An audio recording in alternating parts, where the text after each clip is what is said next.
Everyone is born with a destiny. Everyone carries a wolf somewhere inside them.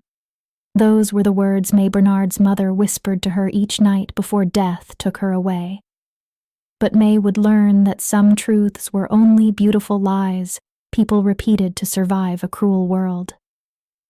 When you were the only wolfless girl in a pack of predators, forced to kneel and polish the floors beneath the feet of alphas, destiny felt like another name for suffering. And when your own father traded you away like livestock to pay his debts, hope became a luxury. May believed she already understood pain. She was wrong. This is the story of how the weakest became the most feared, how a maid brought alphas to their knees, how years of humiliation awakened every powerful wolf's worst nightmare. But before May could rise, she had to lose everything. Chapter 1. The Wolfless Shame. Silver polish burned the cracks in May Bernard's hands as she scrubbed the grand staircase of the Moonstone packhouse for the third time that morning. Her knees ached against the marble. The faded gray uniform hanging from her thin body was 2 sizes too large and frayed at the seams, making her look wrapped in a burial cloth. You missed a spot. May did not need to look up. She knew that voice. Henrietta Schmidt had tormented her since childhood. Every word carried the effortless cruelty of someone who had never suffered consequences. A designer heel, worth more than May earned in 6 months, tapped the marble inches from her raw fingers. "Oh, never mind," Henrietta said. "That's only your reflection. It's hard to tell you apart from the dirt." Laughter filled the entrance hall. 3 other pack daughters stood behind Henrietta like poisonous flowers. Jana Powers, with gleaming auburn hair, Annette Booker, whose father sat on the pack council, and Jaqueline Mullins, who never missed a chance to remind everyone that her wolf had appeared at 13, 2 years early. May kept scrubbing, letting her dark hair hide the heat in her face. The humiliation was familiar. It clung to her like an old, threadbare coat. "I don't understand why Alpha Douglas keeps her here," Jana said, studying her perfect nails. "It's embarrassing." "A wolfless maid," Annette added. "What will visiting packs think?" "That we're charitable," Henrietta replied, her smile sharp as broken glass. "Taking in defective strays." She looked May over. Besides, she should be grateful. Where else would a 23-year-old woman without a wolf find work? She can't fight, hunt, or do anything useful. 23 years, 2 months, and 14 days. That was how long May had waited for her wolf. Every full moon, she had entered the sacred circle with the other young wolves. Around her, bones shifted, fur pushed through skin, and eyes glowed with ancient power. May felt nothing except cold night air. While everyone else transformed, she remained human, powerless, and broken.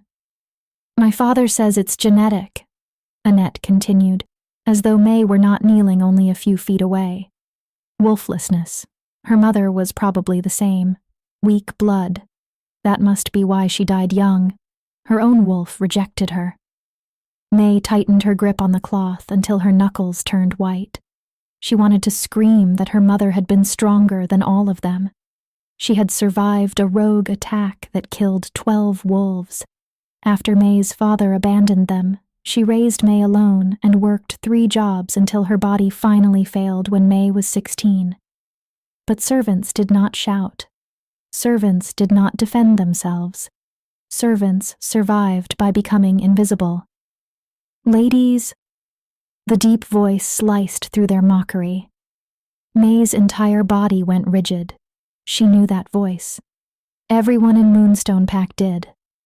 Alpha Douglas MacDonald stood at the top of the staircase, his broad frame blocking the morning light pouring through the skylight. At 35, he was in his prime. 6 feet 4 inches of muscle, dominance, and controlled violence. His iron-gray eyes could strip the courage from a grown wolf with one glance. Authority rolled from him like heat from a forge, tightening May's throat with instinctive submission. Behind him stood Beta Terrence Ford and third-in-command Rafael Ramos. The three most powerful males in the territory were looking directly at her. "Alpha MacDonald!" Henrietta straightened at once. In a heartbeat, her cruel voice became sweet and innocent. "We were only correcting your servant." Douglas descended 3 steps. The pack daughters scattered aside like mice before a cat. "How productive," he said coldly. "I'm sure your fathers will be delighted to hear how you choose to spend your mornings." Henrietta's face flushed red, but she dropped into a submissive bow. The others followed, their earlier confidence evaporating. "Forgive us, Alpha," Jana murmured, her eyes on the floor. "Out." Douglas didn't raise his voice. He didn't need to. The single word carried enough weight to send all 4 women fleeing toward the exit, their heels clicking frantically against the marble. Silence filled the entrance hall. May remained frozen on her knees, her heart hammering so hard she thought it might crack her ribs. She'd served in the pack house for 7 years, and Douglas had never directly spoken to her. Pack alphas didn't notice servants, especially not wolfless ones. "Stand up." May's legs trembled as she rose, keeping her eyes fixed on the middle button of his crisp black shirt. Looking an alpha in the eye was a challenge, and she had no death wish. "Look at me." Her breath caught. That wasn't a request. It was a command, backed by the full force of his alpha will. Her head lifted as if pulled by invisible strings, and she found herself staring into those storm cloud eyes. Up close, Douglas MacDonald was even more terrifying. A scar ran from his left temple to his jaw, a souvenir from the war with the Northern Packs 3 years ago. His dark hair was swept back from a face that looked like it had been carved from granite, all sharp angles and barely contained violence. But his eyes held something she didn't expect. Something that looked almost like recognition. "What's your name?" he asked quietly. "May Bernard, Alpha." Her voice came out barely above a whisper. "How long have you worked here, May Bernard?" 7 years, Alpha. And in 7 years, has anyone in my pack shown you an ounce of respect?" The question was so unexpected that May forgot to breathe. What kind of trap was this? If she said yes, she'd be lying. If she said no, she'd be insulting his pack, his leadership. I don't require respect, Alpha. I'm grateful for the work." Something flickered across Douglas's face, disappointment, maybe, or anger. Behind him, Terrence and Raphael exchanged glances that May couldn't interpret. "You're wolfless," Douglas stated. Not a question. Everyone knew. "Yes, Alpha." "Do you know why?"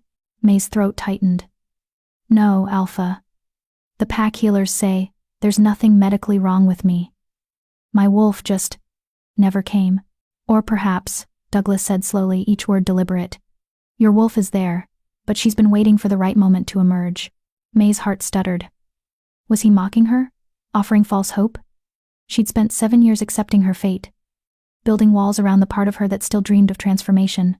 She couldn't afford to let anyone tear those walls down. "With respect, Alpha, I don't think. I'm not asking what you think."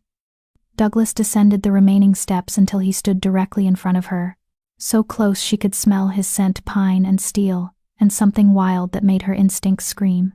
"I'm telling you what I know.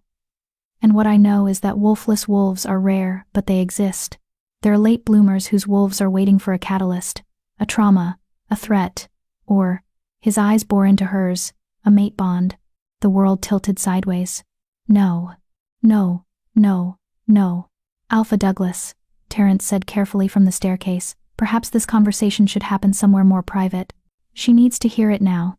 Douglas's gaze never left May's face. "May Bernard, do you know what I smelled the moment I entered this hall?" May shook her head, incapable of speech. "Lilac and rainwater. The exact scent I've been searching for since I became Alpha 12 years ago." His jaw clenched. "You're my mate." The polishing cloth slipped from May's numb fingers and hit the marble floor with a soft thud that sounded like thunder in her ears. This wasn't happening. This couldn't be happening.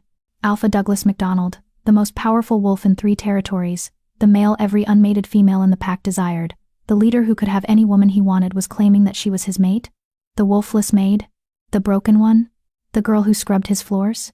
That's impossible, May heard herself say. I don't have a wolf. I can't feel mate bonds. I can't feel anything. Your human side can't, Douglas corrected. But your wolf knows. She's known since the first day you walked into this pack house 7 years ago. She's been silent, waiting, protecting herself until I found her. Until I found you. This is insane. May took a step backward, then another. Her back hit the wall beside the staircase. You're mistaking me for someone else. You have to be. I'm nobody. I'm nothing. I'm mine. The word detonated in the space between them like a grenade. Douglas's eyes flashed gold, his wolf rising to the surface, and power rolled off him in waves that made May's knees buckle. She would have collapsed if Terrence hadn't suddenly appeared beside her, his hand steadying her elbow with surprising gentleness. Easy, Terrence murmured. Breathe, May. Just breathe. I don't understand, May whispered, tears burning behind her eyes. Why would the moon goddess do this? Why would she pair you with someone defective? Someone who can't shift, can't fight, can't give you strong heirs? It's cruel. It's perfect. Douglas closed the distance between them again. And this time, when he reached out, his hand cupped her face with a tenderness that made her chest ache. His thumb brushed away a tear she hadn't realized had fallen. You think I want another pack princess? Another female who sees me as a prize to be won? I've met hundreds of them, May. Beautiful, powerful she-wolves with impeccable bloodlines and political connections. And every single one of them looked at me and saw a throne, not a person. His eyes softened. But you look at me and see a threat. Because you've learned that power only ever hurts people like you, haven't you? May couldn't answer. Her voice had abandoned her completely. I've watched you for 7 years, Douglas continued, and the confession sent electricity down her spine. I've watched you work twice as hard as every other staff member, because you know they're looking for reasons to fire you. I've watched you take abuse without complaint, because you can't afford to lose this job. I've watched you heal scraped knees for pack pups who call you the weird lady, and I've watched you share your meals with the Omega wolves who have no one else. He leaned closer, until his forehead nearly touched hers. I've watched you be strong in ways that have nothing to do with claws and fangs. And I've been waiting for the day I could tell you that your suffering is over. That you're not broken. That you're exactly who you were always meant to be. And who is that? May asked, her voice cracking. Douglas smiled, a real smile that transformed his harsh face into something almost beautiful. My Luna. The future leader of Moonstone Pack. The woman who will stand beside me and show every wolf in this territory what true strength looks like. The entrance hall spun. May felt Terrence's grip on her elbow tighten as her legs gave out completely. This was a dream. A hallucination brought on by silver polish fumes. Because the alternative that this was real, that her entire life was about to change, that the impossible was happening was too terrifying to contemplate. May swallowed hard. I need time, to process, to think. I can't just… Of course. Douglas straightened, his alpha mask sliding back into place. Take the rest of the day. Go to your quarters. Rest. We'll talk again tonight at the pack gathering. May's blood turned to ice. The pack gathering?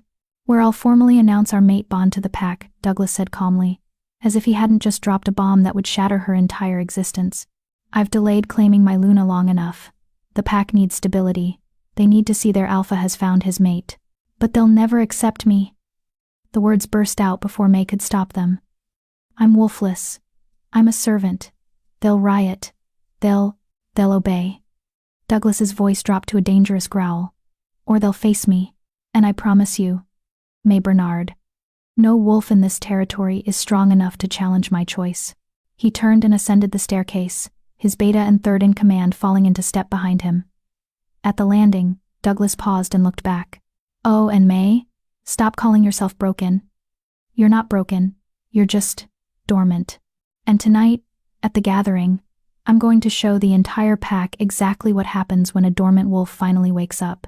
Then he was gone, his footsteps echoing away into the depths of the pack house, leaving May alone in the entrance hall, with her racing heart, and her shattered world, and the terrifying knowledge that her life as she knew it had just ended. And somewhere deep inside her chest, in a place she'd learned to ignore years ago, something stirred. Something wild. Something that felt almost like hope. Chapter 2. The Omega's quarters. May's quarters were located in the basement of the pack house, down a narrow corridor that smelled of mildew and forgotten things. It wasn't officially called the Omega Wing, but everyone knew that's what it was, the place where the pack's lowest members lived, far from the sunlight and luxury enjoyed by those with power. Her room was barely larger than a closet. A narrow bed with a thin mattress, a wooden dresser with a cracked mirror, and a single window at ground level that offered a view of people's feet as they walked past outside. But it was hers. The only space in the entire world where May could close a door and pretend, for a few precious hours, that she was safe.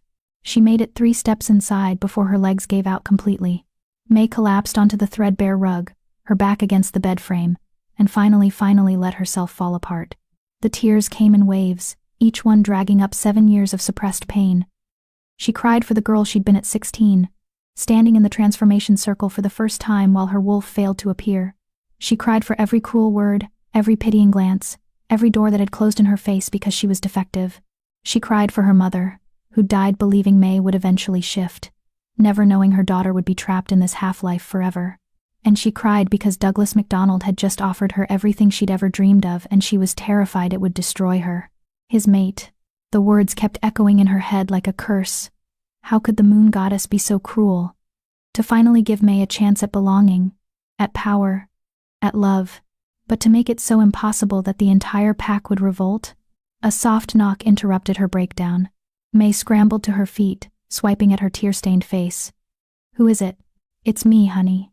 Relief flooded through her. May rushed to unlock the door, and Deanne Caldwell slipped inside like a shadow. At 63, Deanne was the pack house's head cook, and the closest thing May had to family. She'd been the one to find May sleeping in the pack's storage shed 7 years ago, desperate and starving after her mother's death. She'd been the one to convince the previous head of staff to give May a job.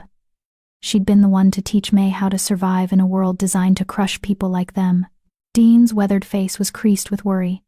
She carried a tray laden with food, fresh bread, cheese, sliced fruit, and a steaming mug of tea that smelled like chamomile and honey. "Eat," Deanne commanded, setting the tray on the dresser. "You're pale as death, child." "How did you hear already?" May asked weakly. Of course the gossip had spread. In the pack house, secrets lasted about as long as snow in summer. The entire staff is talking about nothing else. Deanne settled onto the bed with a grunt, her arthritic knees protesting. "Alpha Douglas claimed you're his mate. Is it true?" May nodded miserably. "Sweet moon goddess." Deanne's hand flew to her mouth. "May, do you understand what this means? That I'm about to become the most hated wolf in the territory?" May laughed bitterly. "That every she-wolf who's ever dreamed of being Luna will want me dead? That the pack will never accept a wolfless servant as their leader?" "Yes, Deanne. I understand perfectly. That's not what I meant." Deanne leaned forward, her dark eyes intense. "I meant that you're about to become the most powerful female in 3 territories. That you'll have resources, protection, and influence beyond your wildest dreams. That you'll finally be safe, May." "Safe." The word felt foreign on May's tongue. "I won't be safe," May whispered. "I'll be a target. Every wolf in this pack has more reason to challenge me than to accept me, and without a wolf of my own, I can't defend myself. I can't fight. I can't." "Stop." Deanne's voice cracked like a whip. "Stop diminishing yourself. You've survived things that would have broken stronger wolves. You've endured years of abuse and kept your kindness intact. You've worked yourself to exhaustion without complaint. That's strength, May. That's real strength. It won't be enough." May slumped against the wall, exhaustion crashing over her. "At the gathering tonight, when Douglas announces our bond, the pack will lose their minds. And I'll be standing there, powerless, while they tear me apart." Deanne was quiet for a long moment. When she finally spoke, her voice was careful. "What if you weren't powerless?" "Deanne." May's head snapped up. "What? What if Douglas is right? What if your wolf is just dormant, waiting for the right trigger?" "Deanne, I've been waiting for 23 years.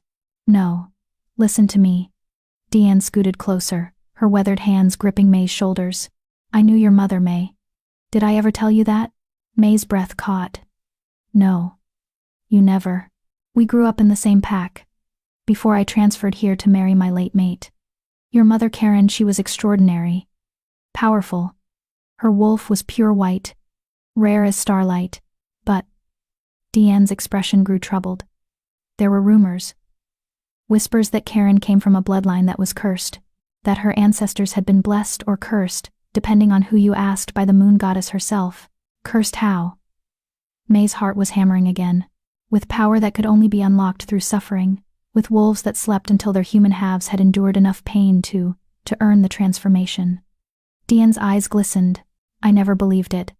I thought it was just pack politics, jealous wolves trying to diminish Karen's accomplishments. But then you were born, and you were wolfless, and your mother spent years researching your condition. And before she died, she told me something.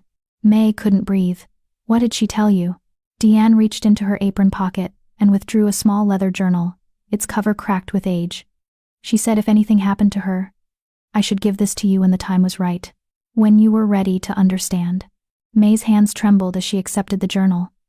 Her mother's handwriting covered the first page, each letter painfully familiar. My dearest May, if you're reading this, I'm gone. And I'm so sorry I couldn't stay to see you transform into the magnificent wolf I know you'll become. You are not broken, my love. You are not defective. You are exactly what you were meant to be. A dormant wolf, carrying a bloodline older than our pack, older than most living memory. Our family comes from the first wolves, the ones who walked alongside the moon goddess herself. We were her guardians, her warriors, her judges. And our power was too great to be given freely. It had to be earned through suffering, through surviving what others could not. Your wolf will come, May. But only when you've endured enough to prove you're worthy of the power you'll wield. Only when you've learned true strength, the kind that has nothing to do with claws and fangs. I know this seems cruel. I spent years raging at the moon goddess for this burden she placed on you. But I've come to understand that you will be stronger than any wolf in our generation. When your wolf finally emerges, she will be unstoppable. Trust your mate when he finds you. The moon goddess doesn't make mistakes. If he claims you're his, believe him. His love will be the final key that unlocks what you've been carrying all along. I love you more than words can express. Be brave, my darling. Your story is just beginning. Mom. The journal slipped from May's numb fingers. A dormant wolf. A bloodline blessed by the moon goddess herself. Power that had to be earned through suffering. 7 years of abuse. 7 years of humiliation. 7 years of enduring what would have broken anyone else. What if it had all been preparation? What if every cruel word, every backbreaking shift, every moment of loneliness had been forging her into something stronger? I don't understand, May whispered. If this is true, why didn't my mother tell me before she died? Because you were 16 and terrified, Diane said gently. Because she knew you needed time to build your strength as a human before you could handle the truth. Because, she hesitated. Because the transformation of a dormant wolf is violent, May. Dangerous. Your mother wanted you to be mentally prepared before attempting it. Attempting it? You mean I have to choose to transform? No. It will happen naturally when the conditions are right. When you've suffered enough, when you've found your mate, and when. Diane's voice dropped to barely a whisper. When you're threatened enough that your survival depends on your wolf emerging. A chill ran down May's spine. What are you saying? I'm saying that tonight, at the pack gathering, you need to be ready. Diane stood, her expression grave. When Douglas announces your bond, there will be challenges. Wolves who want to test you, to prove you're unworthy. And if they threaten you enough, if they push you far enough, my wolf will wake up to defend me. May finished, her voice hollow. Exactly. May stared at the journal on the floor, her mother's words burned into her brain. Could it really be that simple? Survive the night, trigger the transformation, and suddenly she'd be powerful enough to stand beside Douglas as his equal? Or would she simply die, torn apart by wolves stronger and faster than her human body could hope to defend against? What if my wolf doesn't wake up? May asked quietly. What if I'm just regular wolfless? And this is all wishful thinking. Diane crouched down, ignoring the protest of her knees, and cupped May's face in her weathered hands. Then you'll do what you've always done. You'll survive. Because you're Karen's daughter. And you're stronger than you know. A commotion erupted in the hallway outside, raised voices, hurried footsteps, the sharp click of expensive heels on concrete. Diane's expression darkened. They're coming. Who? The door burst open without warning, slamming against the wall hard enough to crack the plaster. Henrietta Schmidt stood in the doorway, flanked by Jana Powers, Annette Booker, and Jacqueline Mullins. But they weren't alone. Behind them crowded at least a dozen other pack daughters, their faces twisted with fury and disbelief. "Is it true?" Henrietta demanded, her voice shrill. "Are you actually claiming to be Alpha Douglas's mate?" May scrambled to her feet, her back pressed against the far wall. Deanne moved to stand protectively in front of her, but Henrietta shouldered the older woman aside with casual cruelty. "I asked you a question, maid." Henrietta advanced into the tiny room, forcing May back until she had nowhere left to go. "Did you really have the audacity to seduce our Alpha? To trick him into believing you're his mate?" "I didn't trick anyone," May said, trying to keep her voice steady. "He approached me," he said. "Lies." Jana pushed forward, her beautiful face ugly with rage. "Alphas don't mate with wolfless servants. It's impossible. You must have used magic, or drugs, or some kind of spell. Or maybe," Annette interrupted, her tone poisonously sweet. She spread her legs and played the victim. "Poor little orphan girl. So sad and helpless. Men love that, don't they? The broken bird they can fix?" The other she-wolves laughed, the sound cruel and sharp. May's hands clenched into fists at her sides. 7 years of taking their abuse, 7 years of swallowing her pride, 7 years of being invisible, and suddenly she was done. "Get out of my room," May said quietly. The laughter stopped. Henrietta's eyes widened with mock surprise. "I'm sorry. Did the maid just give me an order? This is my space. You have no right to be here." "Your space?" Henrietta threw her head back and laughed, the sound like breaking glass. "You don't own anything, May. Not this room. Not your dignity. And certainly not our Alpha. You're delusional if you think tonight's announcement will actually happen. Douglas will come to his senses before then. He'll realize what a mistake he made, and you'll be back where you belong on your knees, scrubbing our floors. And if he doesn't come to his senses," Jacqueline added, stepping forward, "the pack will handle it, because we protect our own, and you are not one of us." "Never were," Jana agreed. "Never will be." They were circling her now, a pack of predators surrounding wounded prey. May could smell their wolves' musk and aggression and barely contained violence. Her human senses were screaming at her to submit, to bow her head, to accept her place at the bottom of the hierarchy. But something else was stirring inside her. Something that had been sleeping for 23 years, listening to every insult, remembering every wound, growing stronger with each moment of suffering. Something that was done being silent. "You're right," May said, her voice eerily calm. "I'm not one of you. I'm not a spoiled pack princess who's never worked a day in her life. I'm not someone who finds joy in tormenting people weaker than me. I'm not a wolf who values bloodlines over character." Henrietta's hand shot out and gripped May's throat, slamming her back against the wall. "Watch your mouth, you worthless." The room exploded with light. May didn't know where it came from. One moment Henrietta's fingers were crushing her windpipe, and the next, a wave of pure energy erupted from May's body, sending all 15 she-wolves flying backward. They hit the opposite wall with enough force to crack the concrete, their shocked screams filling the tiny room. Deanne stood frozen in the corner, her eyes wide with wonder and terror. May looked down at her hands. They were glowing. Actually glowing, with a silver light that seemed to pulse in time with her racing heartbeat. "What?" Henrietta struggled to her feet, blood trickling from a cut on her forehead. What the hell was that? May had no answer. Because she didn't understand either. But deep in her chest, in that place she'd learned to ignore, something was laughing. Something wild and ancient and powerful, finally waking up after 23 years of sleep. And it was hungry. Henrietta's eyes flashed gold as her wolf surged forward. "You're going to regret that, you freak." The other she-wolves were recovering now, their bodies shifting, bones cracking as they prepared to transform. 15 fully shifted wolves against one powerless human in a room barely large enough to hold them all. May should have been terrified, but all she felt was a strange, cold calm. "Bring it," she heard herself say. And somewhere in the pack house above them, Douglas MacDonald's head snapped up, his wolf howling with sudden alarm as he felt his mate's life force spike with adrenaline and power. The dormant wolf was waking, and the entire Moonstone pack was about to learn what happened when you pushed a Bernard woman too far. Chapter 3. The First Shift. The transformation started in May's bones. Not a subtle awakening. Not a gentle unfurling of dormant power, but a violent shattering that felt like every cell in her body was being ripped apart and reassembled by an angry god. May's scream tore through the basement corridor, raw and animal, and nothing like any sound a human throat should be capable of making. The silver light that had been glowing softly around her hands suddenly exploded outward, flooding the tiny room with brilliance so intense that the she-wolves had to shield their eyes. "Stop her!" Henrietta shrieked. Her wolf halfway emerged, her body caught between human and beast, before she fully shifts. But it was already too late. May collapsed to her knees as her spine began to elongate, the vertebrae cracking and reforming with sounds like gunshots in the confined space.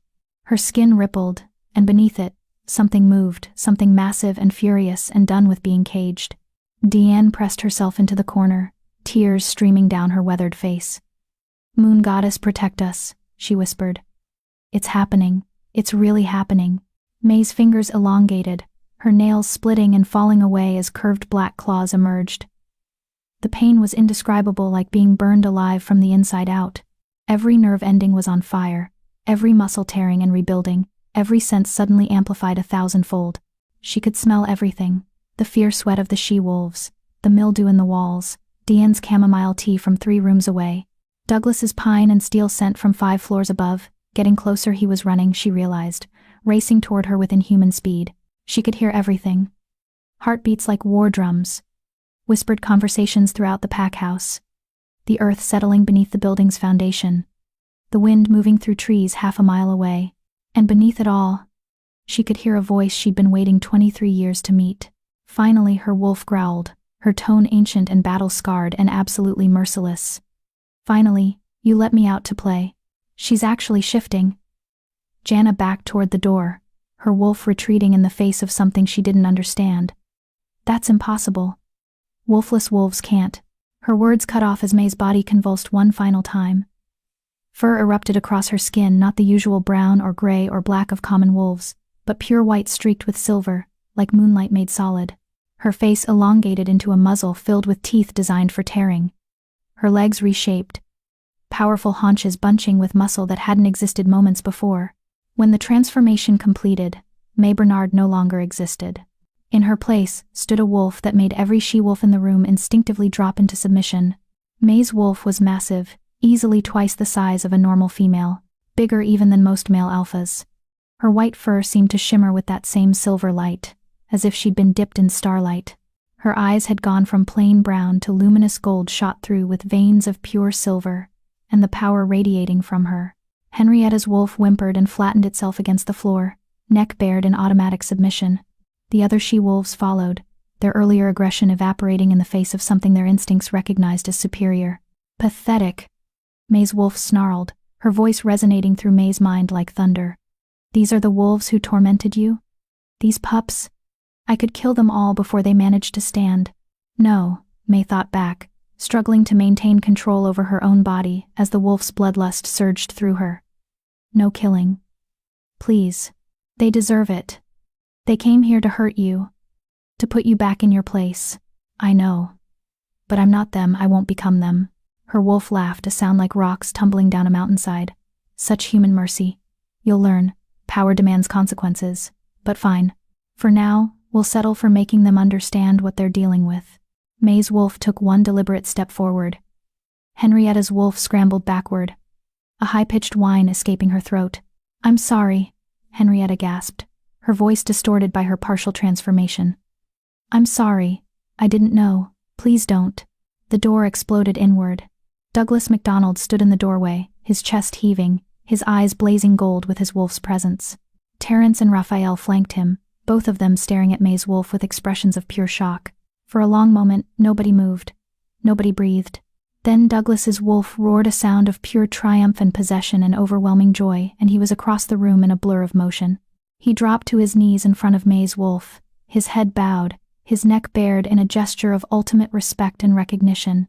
"My Luna," he breathed, his voice rough with emotion. May's wolf lowered her massive head and pressed her muzzle against Douglas's neck, breathing in his scent. The mate bond that had been theoretical moments ago suddenly snapped into place like a steel cable connecting their souls, and the sensation was so overwhelming that May's wolf actually stumbled. "Mate," her wolf confirmed, her earlier aggression melting into something warm and protective and achingly tender. "Ours. Finally ours." Douglas's hands came up to bury themselves in May's fur, and he was laughing, actually laughing, with a sound of such pure relief that it made May's heart ache.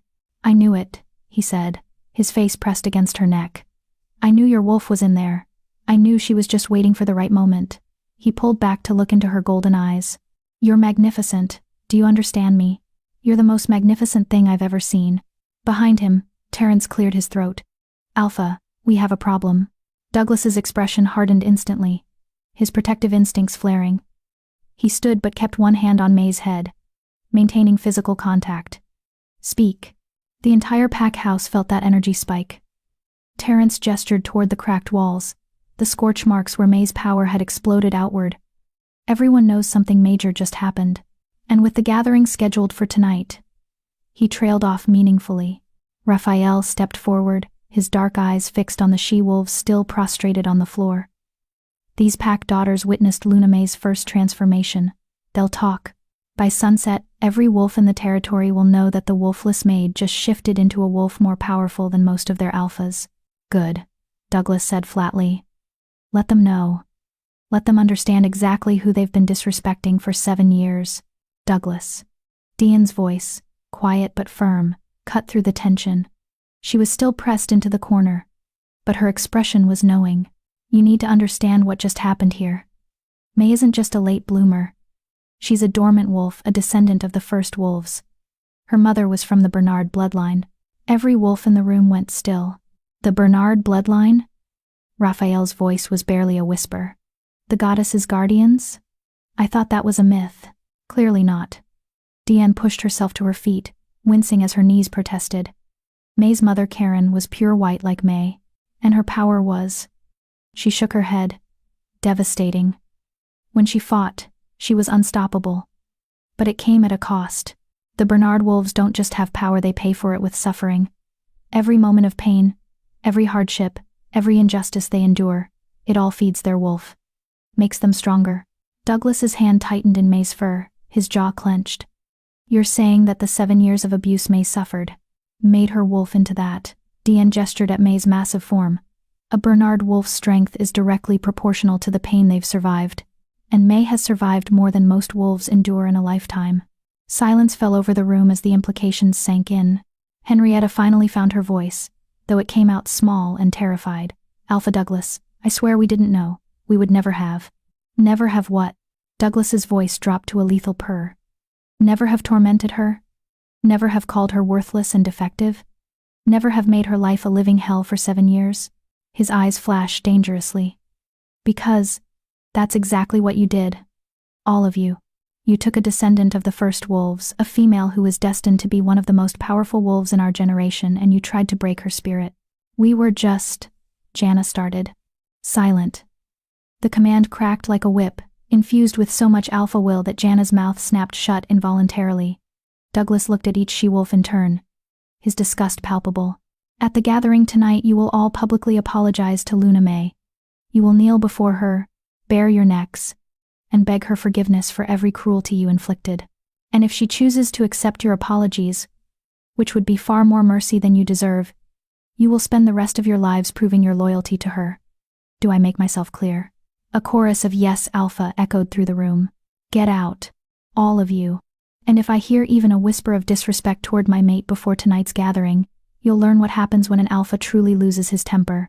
The she-wolves fled, stumbling over each other in their haste to escape. Only Deanne remained, watching the scene with the wise eyes of someone who'd seen history repeat itself. When the room finally cleared, Douglas turned his full attention back to May's wolf.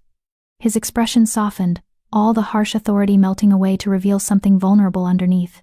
"Can you shift back?" he asked gently. "I'd like to talk to the human side of my mate, if she's ready." May's wolf huffed a sound that might have been amusement. "He's polite. I like him. Very well. But don't take too long. I've been caged for 23 years. I want to run. Soon," May promised. "I promise we'll run." The shift back was less violent than the transformation, but no less painful. May felt her bones compress, her fur recede, her massive body shrinking back into her human form. Within moments, she was kneeling on the floor, naked and shaking, and covered in a sheen of sweat. Douglas immediately shrugged off his shirt and wrapped it around her shoulders, his movements careful and respectful. The shirt hung to her knees, engulfing her small frame. "Easy," he murmured, supporting her as she struggled to stand. "First shifts are exhausting. You did beautifully." May looked up at him, her human eyes still holding flecks of gold. I have a wolf. Douglas smiled, and it transformed his entire face. You have an incredible wolf. I'm not broken. You were never broken. All those years. May's voice cracked. All those years. I thought there was something wrong with me. I thought the moon goddess had cursed me, or punished me, or forgotten about me. But she was just waiting, making me strong enough to handle this. And you are, Douglas said firmly. Strong enough to handle anything. Strong enough to be my Luna. Strong enough to lead this pack beside me and show them what real power looks like. Terrence cleared his throat again. Speaking of which, we need to prepare for tonight. If Luna May's first public appearance is at the gathering, we need to do this right. No more servants' uniforms, no more hiding in the basement. She needs to look like what she is, the future leader of Moonstone Pack. Raphael nodded. I'll have my mate, Michelle, coordinate with the wardrobe staff. We'll need something that reflects Luna May's status and power. And I, Diane said, her voice thick with emotion, will prepare a feast worthy of celebrating our Luna's transformation. Moon Goddess knows this pack owes her more than we can ever repay.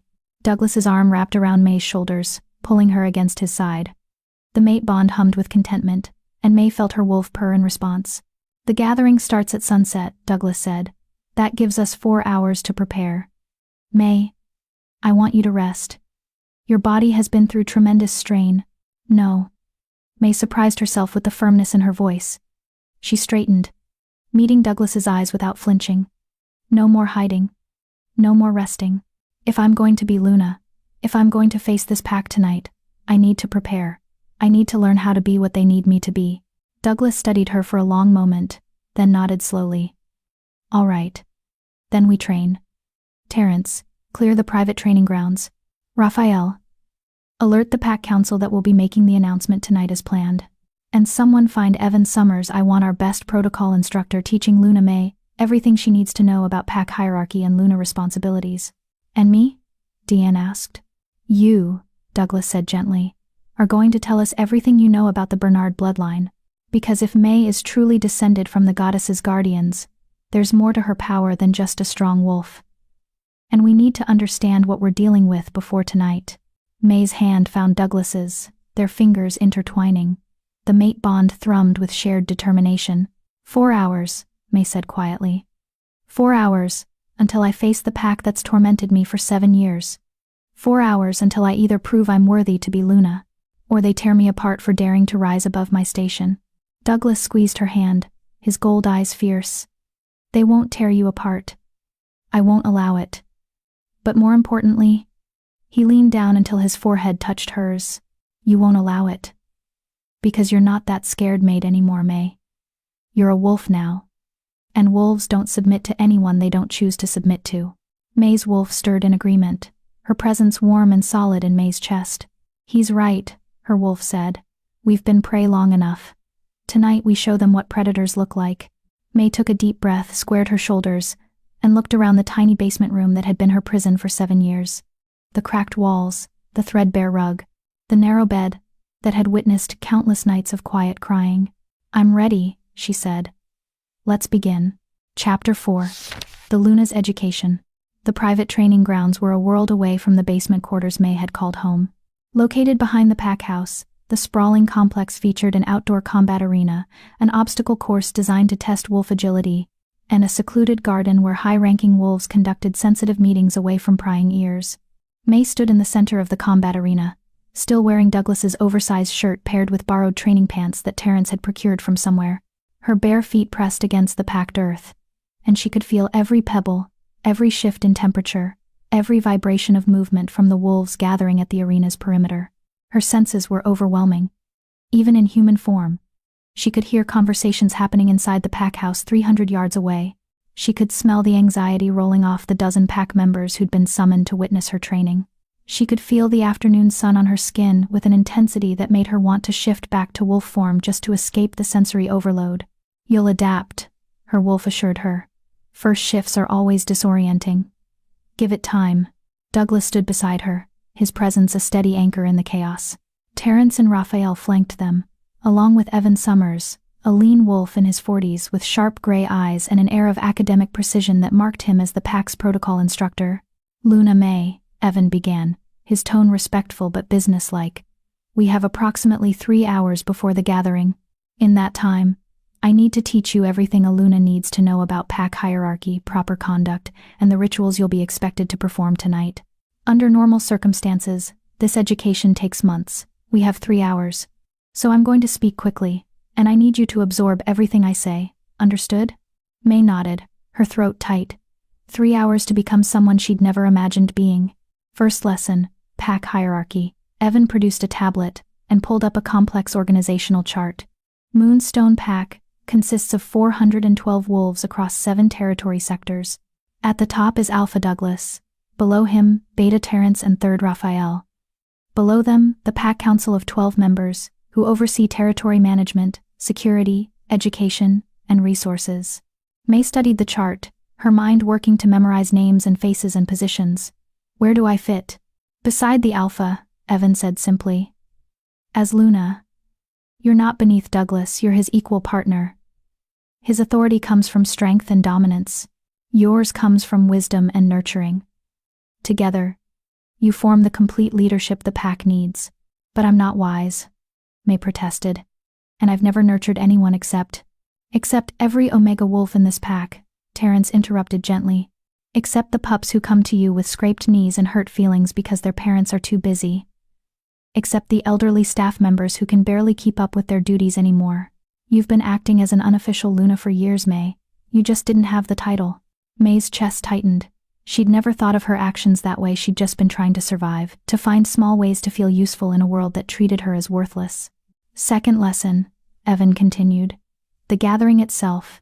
Tonight's event serves 3 purposes: announcing your mate bond, introducing you formally as Luna, and allowing pack members to witness your wolf for the first time.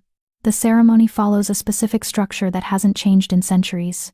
He gestured, and Raphael stepped forward with a leather-bound book that looked older than the pack house itself. "The Luna ceremony," Raphael explained, opening the book to reveal pages covered in elegant script. "First, Alpha Douglas will present you to the pack and declare the mate bond. Second, you'll shift in front of the entire pack to prove your wolf is real and powerful. Third, any wolf who wishes to challenge your right to be Luna will have the opportunity to do so." May's blood ran cold. "Challenge me? As in, fight me?"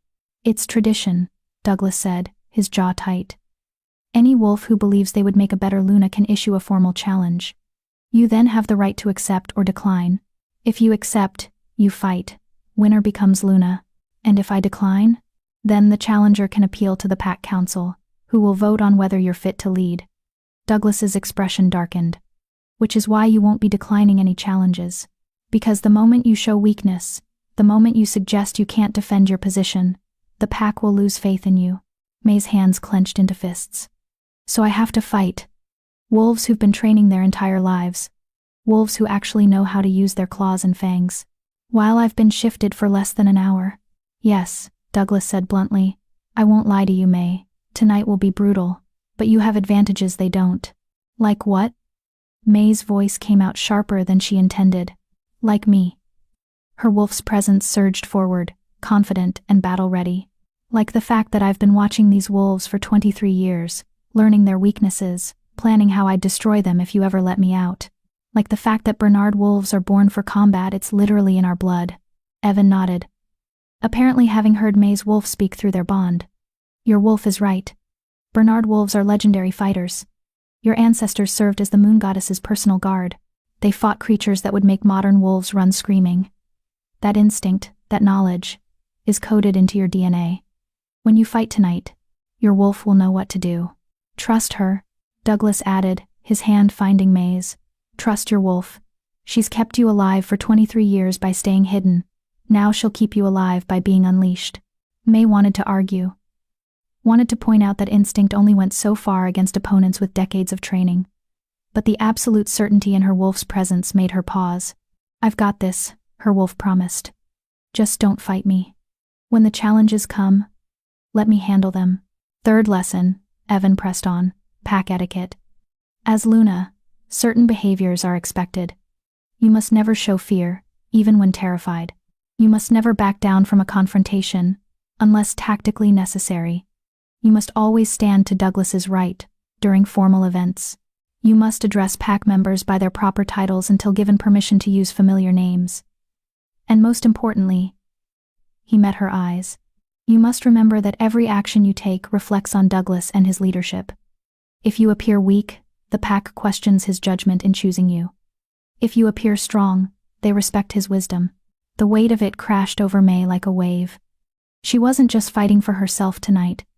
She was fighting for Douglas's reputation, for his authority, for his ability to lead effectively. "I'm going to ruin him," May whispered. "One wrong move, one moment of weakness, and I'll destroy everything he's built. Then don't be weak." Deanne's voice cut across the arena. May turned to find the older woman approaching, carrying a garment bag and wearing an expression of fierce determination. "I've watched you survive 7 years of hell without breaking," Dean continued. "I've watched you endure abuse that would have shattered stronger wolves. I've watched you hold on to your kindness, your compassion, your humanity, even when the world gave you every reason to become bitter and cruel. That's not weakness, May. That's the strongest thing I've ever witnessed." She unzipped the garment bag, revealing a dress that made May's breath catch. It was stunning, a floor-length gown in deep midnight blue that seemed to shimmer with silver threads when the light hit it. The neckline was modest but elegant, the sleeves long and fitted, but what made May's heart race was the embroidery. White wolves running across the fabric in intricate detail, their forms seeming to move as the dress shifted. "The Bernard family crest," Deanne said softly. "Your mother wore a dress like this when she was presented as Luna to her pack, before she transferred here. I saved the embroidery pattern, hoping someday I'd be able to recreate it for you." May reached out with trembling fingers to touch the fabric. It was softer than anything she'd ever worn, clearly expensive beyond measure. "Dean, this is too much." "It's exactly enough." Deanne pressed the dress into May's hands. "You're not a maid anymore, child. You're Luna. And tonight, you need to look the part." Movement at the arena's edge caught May's attention. She turned to find Michelle Tucker, Raphael's mate, and one of the few high-ranking wolves who'd always treated May with basic courtesy, approaching with 2 other she-wolves carrying makeup cases and styling tools. "Luna May," Michelle said, dropping into a respectful bow. "With your permission, we'd like to help you prepare for tonight's ceremony. Luna May, not the maid, not that wolfless girl. Luna May." The title felt foreign on her tongue, like speaking a language she'd only read in books. May looked to Douglas, suddenly uncertain. He smiled, that rare gentle expression that transformed his harsh features. "You're Luna now, May. You don't need my permission for anything. If you want their help, accept it. If you don't, decline it. But understand that every she-wolf in this pack would kill for the opportunity Michelle is offering. Having the third's mate personally style you, that's an honor and a statement of support." May looked back at Michelle, seeing the genuine warmth in her dark eyes. "I would appreciate the help." "Thank you." Michelle's smile widened. "Excellent. We'll start with your hair. Raphael mentioned you have your mother's white streak." Unconsciously, May's hand went to the section of hair at her right temple that had always been pure white, while the rest remained dark brown. She'd spent years trying to hide it, convinced it was another mark of her defectiveness. "It's beautiful," Michelle said firmly. "And tonight, we're going to make sure everyone sees it, because that white streak is your heritage, Luna May. It's proof of your bloodline. It's something to be proud of, not hidden." Over the next 2 hours, May was transformed. Michelle and her assistants worked with practiced efficiency, styling May's hair into an elegant updo that showcased the white streak. They applied makeup that enhanced her features, without overwhelming them, dark liner that made her brown and gold eyes striking, a subtle lip color that looked natural but polished. While they worked, Evan continued his rapid-fire instruction, drilling May on pack member names, territory boundaries, proper forms of address, and the specific wording she'd need for tonight's ceremony. And Douglas never left her side. He sat on a bench nearby, his presence steady and reassuring, occasionally interjecting with additional information or clarifications. As sunset approached, Terrence appeared with news that made May's stomach clench. "The entire pack is gathering," he reported. Word spread fast about Luna May's transformation. "We're expecting maximum attendance, probably 350 wolves, maybe more." And he hesitated. "And what?" Douglas's voice dropped dangerously low. Visiting alphas have arrived. Apparently, rumors of a Bernard wolf's emergence traveled faster than expected. Alpha Virgil Bird from the northern pack is here. Alpha Corey Pierce from the eastern pack. Even Alpha Rodney McKee from the coastal pack made the journey. Douglas's jaw clenched. They're here to see if the rumors are true. To assess whether May is a threat or an opportunity. Probably both. Raphael agreed. A Bernard wolf hasn't been seen in 2 generations. If May is as powerful as her mother was, she'll shift the balance of power in this region. Other alphas will want to know if they should seek alliance or prepare for conflict. May's hands trembled as she stepped into the dress. It fit perfectly, hugging her slender frame before flowing to the ground in elegant waves. When she looked at herself in the mirror, Michelle held up, she barely recognized her own reflection. The maid was gone. In her place stood someone who looked like she could actually be Luna. Someone who looked strong and regal and worthy. "You're beautiful," Douglas said quietly, appearing behind her in the mirror. He'd changed into formal alpha attire, black pants, and a dark gray shirt that emphasized his powerful build, with silver embroidery at the collar that marked his rank. Together, they looked like they belonged beside each other, like the moon goddess had designed them to be partners. "I'm terrified," May admitted, her voice barely a whisper. "Good." Douglas's hands settled on her shoulders. "Fear keeps you alert. Fear keeps you alive." "But May?" He turned her to face him, his storm cloud eyes intense. "Don't let fear control you. You've already survived the worst this pack could throw at you. Everything else is just details." A gong sounded in the distance, the call to gathering. May's wolf stirred, eager and ready. "It's time," her wolf said. "Time to show them what we're made of." Douglas offered his arm. May took it, feeling the mate bond pulse with shared determination. "Remember," Evan said as they prepared to leave the arena, "you are Luna, not because Douglas chose you, though he did, not because you have a powerful wolf, though you do, but because the moon goddess herself decided you were worthy of this burden and this gift. Walk like you believe it, even if you don't yet." May straightened her spine, lifted her chin, and let her wolf's confidence bleed into her human posture. "Let's go meet our pack," she said, surprised by the steadiness in her own voice. As they walked toward the main gathering grounds, May could hear the assembled wolves, hundreds of voices, hundreds of heartbeats, hundreds of eyes that would soon be fixed on her, judging her, challenging her, testing whether she deserved to stand beside their alpha. 7 years ago, she'd arrived at this pack house broken and desperate, willing to do anything for a chance to survive. Tonight, she would return to those same wolves as their Luna, and the moon goddess help anyone who tried to take that title from her. Chapter 5. The Gathering. The main gathering grounds were located in a natural amphitheater carved into the hillside behind the pack house. Stone terraces descended in concentric circles toward a flat arena at the center, where ancient rune stones marked the sacred space where pack ceremonies had been conducted for generations. Torches lined the pathways, their flames casting dancing shadows across hundreds of assembled wolves. May's first glimpse of the crowd made her steps falter. She'd known intellectually that the entire pack would attend, but knowing and seeing were 2 different things. 350 wolves filled the terraces, their eyes reflecting torchlight like stars in the darkness. The air hummed with barely contained energy, curiosity, skepticism, hostility, and excitement all tangled together into something electric. "Breathe," Douglas murmured, his hand tightening on her arm. "I'm right here." They descended the main pathway, and a hush fell over the crowd like a wave rolling across the amphitheater. May could feel every gaze tracking her movement, assessing her dress, her posture, the white streak in her hair that marked her heritage. She heard the whispers starting. "That's her? The maid? Look at her dress, that's the Bernard crest. She's so small. How can she possibly be Luna material? I heard her wolf is massive. White like her mother's. Impossible. Karen Bernard's daughter? I thought she was dead." May forced herself to keep walking, to keep her chin up, to project a confidence she absolutely didn't feel.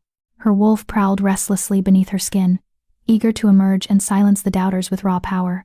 "Soon," May promised. "Let them talk. Let them doubt. It'll make the transformation more satisfying." The visiting alphas occupied a special section on the highest terrace positions of honor that allowed them to observe without participating. May felt their gazes like physical weight. Alpha Virgil Bird was a grizzled male in his 60s, his gray hair tied back in a warrior's knot, scars crisscrossing his exposed forearms. His eyes tracked May with the calculated precision of someone assessing a potential threat. Alpha Corey Pierce was younger, mid-30s, with golden hair and the kind of classical handsomeness that probably made unmated females swoon. He watched May with unconcealed curiosity, his head tilted like he was trying to solve a puzzle. And Alpha Rodney McKee. May's steps nearly faltered when his gaze met hers.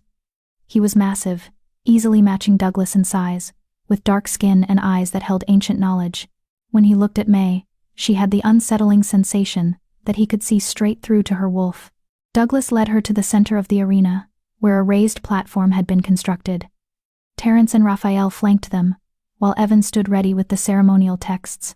Dean waited near the platform's edge, her weathered face glowing with pride. When Douglas raised his hand, absolute silence fell. Moonstone Pack, Douglas's voice rang out, amplified by the natural acoustics of the amphitheater. Tonight, we gather to witness history. Tonight, I present to you my mate the wolf, chosen by the moon goddess herself, to stand beside me as Luna. Murmurs rippled through the crowd. May saw Henrietta and her group huddled together on a lower terrace, their expressions carefully neutral but their fear scent unmistakable. 7 years ago, Douglas continued, his voice carrying weight and authority. A young woman came to our pack house seeking work. She was wolfless, orphaned, desperate. And we, as a pack, treated her with casual cruelty. We mocked her, diminished her, made her feel worthless because she couldn't shift. The murmurs grew louder. Wolves exchanged uncomfortable glances. Tonight, we learn the cost of our cruelty. Because that young woman, May Bernard, is not wolfless. She never was. She is a dormant wolf, descended from the Bernard bloodline. The first wolves. The moon goddess's guardians. Gasps echoed across the amphitheater. Several older wolves shot to their feet, their expressions shocked. The Bernard line, someone shouted from the crowd, an elderly male May didn't recognize. That's impossible. That bloodline hasn't been seen in this territory for 30 years. And yet, Douglas said calmly, she stands before you now. May Bernard, daughter of Karen Bernard, inheritor of a legacy older than our pack. A wolf whose power is directly proportional to the suffering she's endured. And this pack has given her years of suffering to draw from. The implication hung in the air like a blade. Every wolf who'd ever mocked May, dismissed her, or made her life difficult now understood they'd been tormenting someone who would remember. Someone who could make them pay. Tonight, Douglas said, his hand finding May's. I present her to you as your Luna. And I dare any wolf who doubts her right to this position to step forward and challenge her. The invitation echoed across the amphitheater. For a long moment, nobody moved. Then a figure rose from the mid-level terrace. Jana Powers, her auburn hair gleaming in the torchlight, stepped forward with deliberate grace. I challenge Luna May's right to lead this pack, Jana announced, her voice carrying clearly. With all due respect to Alpha Douglas and his discovery, I believe Moonstone Pack deserves a Luna who has proven herself, who has trained her entire life for leadership, who actually knows how to fight. May's wolf snarled with anticipation. Finally, someone stupid enough to volunteer. Your challenge is acknowledged, Douglas said formally, though his eyes had gone cold. May Bernard, do you accept? May stepped forward, surprised by the steadiness in her legs. I accept. Jana's smile was sharp. Excellent. I'll try to make this quick. I know you've had a long day. The pack members shifted forward, eager to watch the spectacle. Several males from Jana's family, the Powers pack line was large and influential, called out encouragements. First blood? Jana asked, following the traditional challenge format. No. May's voice rang out clear and firm. Submission or unconsciousness? The crowd gasped. First blood challenges were standard quick fights that ended when one combatant drew blood from the other. But submission or unconsciousness? Those were the challenges of wolves fighting for their lives. Jana's smile faltered. You're joking. I'm not. May began removing her shoes, her movements deliberate. You stood in my room earlier today and told me I would never be one of you. You spent 7 years making sure I knew I was worthless. So no, Jana. I'm not going to give you the mercy of first blood. You'll submit, or you'll sleep. Those are your options. May, Douglas said quietly. You don't have to. Yes, I do. May looked at him, her eyes flashing gold. You said yourself that every action I take reflects on your leadership. If I show mercy to someone who showed me none, The pack will see weakness. So I'm doing this your way, the alpha way. Something fierce and proud flashed across Douglas's face. He stepped back, giving her space. Shift at will, Evan announced, his voice carrying the formal tone of an official match. Fight until one combatant submits or loses consciousness. The winner's claim to Luna will be uncontested. Begin. Jana shifted immediately, her transformation smooth and practiced. Her wolf was a beautiful russet color, lean and quick, with intelligent amber eyes. She'd been training for combat since she was 15. May had heard the stories of her tournament victories. The crowd held its breath, waiting for May's transformation. May closed her eyes and reached for her wolf. Ready? She asked. Born ready, her wolf replied. Let's show them what happens when you push a Bernard woman too far. The shift came easier this time. May's bones reformed with less pain, her fur sprouting in silky waves, her senses expanding to encompass the entire amphitheater. Within seconds, she stood on 4 legs, her massive white form dwarfing Jana's wolf. The crowd erupted in shocked exclamations. Moon goddess, she's enormous. That's definitely Karen's daughter. Look at her eyes, are those silver veins? May's wolf fixed her gaze on Jana, who had gone very still. The russet wolf's earlier confidence had evaporated, replaced by the instinctive recognition that she'd made a terrible mistake. Run, May's wolf suggested, her tone almost playful. It's more fun when they run. Jana's wolf didn't need to be told twice. She bolted, racing around the perimeter of the arena with impressive speed. May's wolf watched her for exactly 3 seconds. Then she pounced. The distance closed in a blur of white fur and controlled power. May's wolf didn't just chase Jana, she cut off her escape routes, herded her like prey, demonstrated that every move Jana made had been anticipated and countered. When Jana tried to use her smaller size to slip through a gap between 2 runestones, May's wolf was already there, her massive form blocking the path. When Jana attempted a desperate lunge at May's throat, a classic offensive move, May's wolf simply stepped aside and used Jana's own momentum to flip her onto her back. And when Jana tried to submit, dropping into a belly-up position with her throat bared, May's wolf didn't stop. Wait, May thought, alarmed. She's submitting. That's the rule. She came to your room planning to hurt you, her wolf snarled back. She spent years tormenting you. Submission isn't enough. She needs to understand the cost of what she did. May's wolf pinned Jana to the ground, her massive jaws closing around the smaller wolf's throat, not hard enough to break skin, but with enough pressure to make Jana's eyes widen with terror. For 10 seconds, May's wolf held her there. 10 seconds where Jana felt what it was like to be completely powerless. To have her life in someone else's jaws. To know that mercy was the only thing keeping her alive. Then May's wolf released her and stepped back. Jana scrambled away, shifted back to human form, and dropped to her knees with her head bowed. Blood trickled from small cuts where May's teeth had pressed, not enough to cause real damage, but enough to mark her. I submit, Jana gasped. I submit to Luna May. I acknowledge her right to lead. I beg her forgiveness for my past cruelty. May shifted back, standing naked in the arena for a moment before Douglas appeared with a robe, draping it around her shoulders with tender care. Your submission is accepted, May said, her voice carrying across the amphitheater. But understand, Jana, forgiveness isn't the same as forgetting. You'll spend the rest of your life proving you've learned from this moment. Do we have an understanding? Yes, Luna May. Jana's head remained bowed. Thank you for your mercy. May turned to face the crowd, her heart pounding but her expression composed. Anyone else? Silence stretched across the amphitheater. Then, I challenge. The voice came from the upper terrace. Jacqueline Mullins stepped forward, her expression hard. Unlike Jana, Jacqueline's wolf had manifested early at 13, 2 years ahead of schedule. She was known throughout the pack as one of their most promising fighters. Your challenge is acknowledged, Douglas said, though May could feel his tension through the mate bond. May Bernard, do you accept? May wanted to say no. Her body ached from the first transformation, her energy depleted from the fight with Jana. But she could see the calculation in the crowd's eyes. If she declined now, they'd think she could only win against weaker opponents. I accept, May said, keeping her voice steady. Same terms, submission or unconsciousness. Jacqueline smiled coldly. I was hoping you'd say that. This time, May knew what to expect. When Evan called for them to begin, both she-wolves shifted simultaneously. Jacqueline's wolf was midnight black, with a white patch on her chest, slightly smaller than Jana's but clearly more muscular. She'd spent years in combat training, and it showed in the way she moved, efficient, economical, every motion purposeful. The fight lasted longer than the first. Jacqueline was smart. She didn't try to match May's power directly. Instead, she used speed and agility, darting in for quick strikes before dancing away. She aimed for vulnerable points, the joints, the flanks, the ears. And for the first minute, her strategy worked.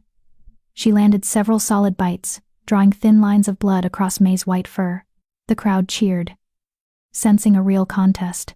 But May's wolf was learning. With each exchange, she tracked Jacqueline's patterns. The slight hesitation before she struck. The tendency to favor her left side. The way she always retreated toward the eastern edge of the arena. Enough playing, May's wolf decided. The next time Jacqueline lunged, May's wolf didn't dodge. She met the attack head-on, her superior size and weight turning Jacqueline's momentum against her. They crashed together in a tangle of fur and fangs, rolling across the arena floor. When they separated, May's wolf had Jacqueline's right foreleg in her jaws. Not hard enough to break bone, not yet. But the threat was clear. Jacqueline tried to pull away, but May's wolf held firm, her teeth tightening incrementally with each struggle. The message was obvious. Keep fighting, and lose the leg. Or submit, and walk away intact. For a moment, pride warred with survival instinct in Jacqueline's eyes. Then she went limp, her body language screaming submission. May released her immediately. Both wolves shifted back, and Jacqueline dropped to her knees just as Jana had. I submit to Luna May, Jacqueline said through gritted teeth. I acknowledge her right to lead. I apologize for my past behavior. Apology accepted, May said, swaying slightly from exhaustion. Rise, Jacqueline. And in the future, remember that intelligence wins more fights than pure aggression. 2 challenges down, May's body screamed for rest, but she forced herself to remain standing, to scan the crowd for signs of another challenger. A figure rose from the lower terraces. Henrietta Schmidt, her face pale but determined. Luna May, Henrietta said, her voice carrying an edge of desperation. I don't wish to challenge you. I wish to offer public apology, as Alpha Douglas commanded. May nodded, relief flooding through her. Speak. Henrietta descended to the arena floor, followed by Annette Booker.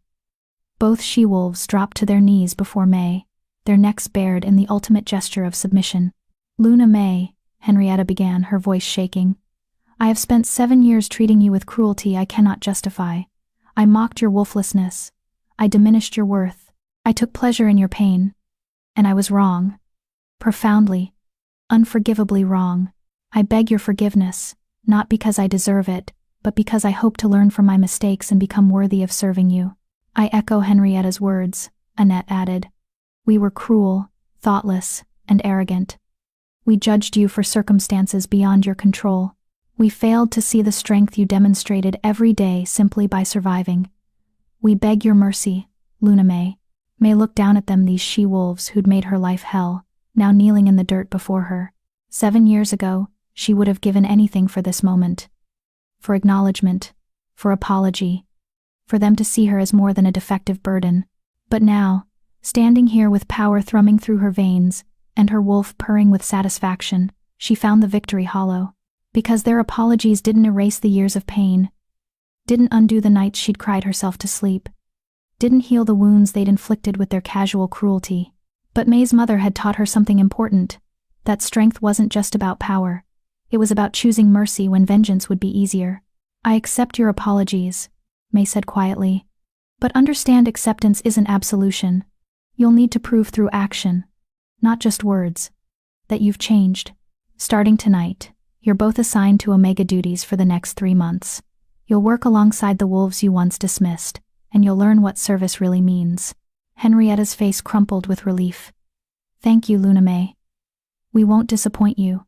As they retreated, Douglas stepped forward, his expression fierce with pride. Are there any other challenges? He called to the crowd. Silence answered him. Then, by the authority vested in me as Alpha of Moonstone Pack, and witnessed by our assembled pack and visiting Alphas, I declare May Bernard to be officially recognized as Luna. Any wolf who disrespects her disrespects me. Any wolf who threatens her threatens the entire pack. She is your Luna, now and forever. The crowd erupted not with protest, but with howls of acceptance. The sound rolled across the amphitheater like thunder, hundreds of wolves acknowledging their new Luna. May's legs finally gave out. Douglas caught her before she hit the ground, sweeping her into his arms with ease. "You did it," he murmured against her hair. "You magnificent, stubborn, incredible woman. You actually did it." May's wolf purred with contentment, finally satisfied. "We did it," she corrected, "together." As Douglas carried her toward the pack house, the visiting alphas descended from their terrace. Virgil Bird was the first to reach them, his scarred face split by a genuine smile. "Alpha Douglas," Virgil said formally. "Congratulations on finding such a formidable mate. The Bernard bloodline rises again. Our packs should discuss alliance terms. I suspect the political landscape is about to shift significantly."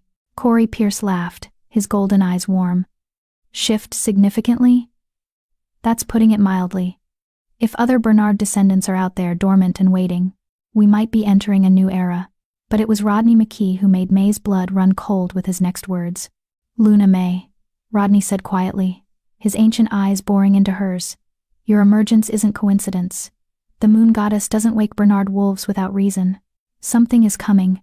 Something that will require your power. I hope, for all our sakes, that you're ready for what's ahead." Then he was gone, melting back into the crowd, leaving May with questions she couldn't answer and a sense of foreboding she couldn't shake. But for tonight, none of that mattered. Tonight, she was Luna. Tonight, she had proven her worth. Tonight, she was finally home. Chapter 6. The Alpha's Suite.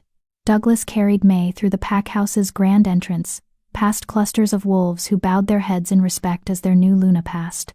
May's exhaustion was so profound she could barely keep her eyes open, but she forced herself to remain aware, to acknowledge each gesture of submission with a slight nod. Everything had changed in the span of a few hours. The servants who'd once ordered her around now stepped aside with murmured Luna May greetings. The hallways she'd scrubbed on her hands and knees now felt different beneath her, not as a servant traversing them, but as someone who belonged. "Almost there," Douglas murmured, his arms steady beneath her. The mate bond hummed with his concern, his pride, and something deeper, a possessive tenderness that made May's wolf purr. They ascended the main staircase to the 4th floor, the Alpha's private wing. May had never been allowed up here. This was sacred territory, reserved for the pack's highest-ranking members. The hallway was lined with portraits of past Alphas and Lunas, their painted eyes seeming to track May's passage with varying degrees of approval. Douglas stopped before an ornate door at the corridor's end. It swung open at his touch, revealing a suite that made May's breath catch.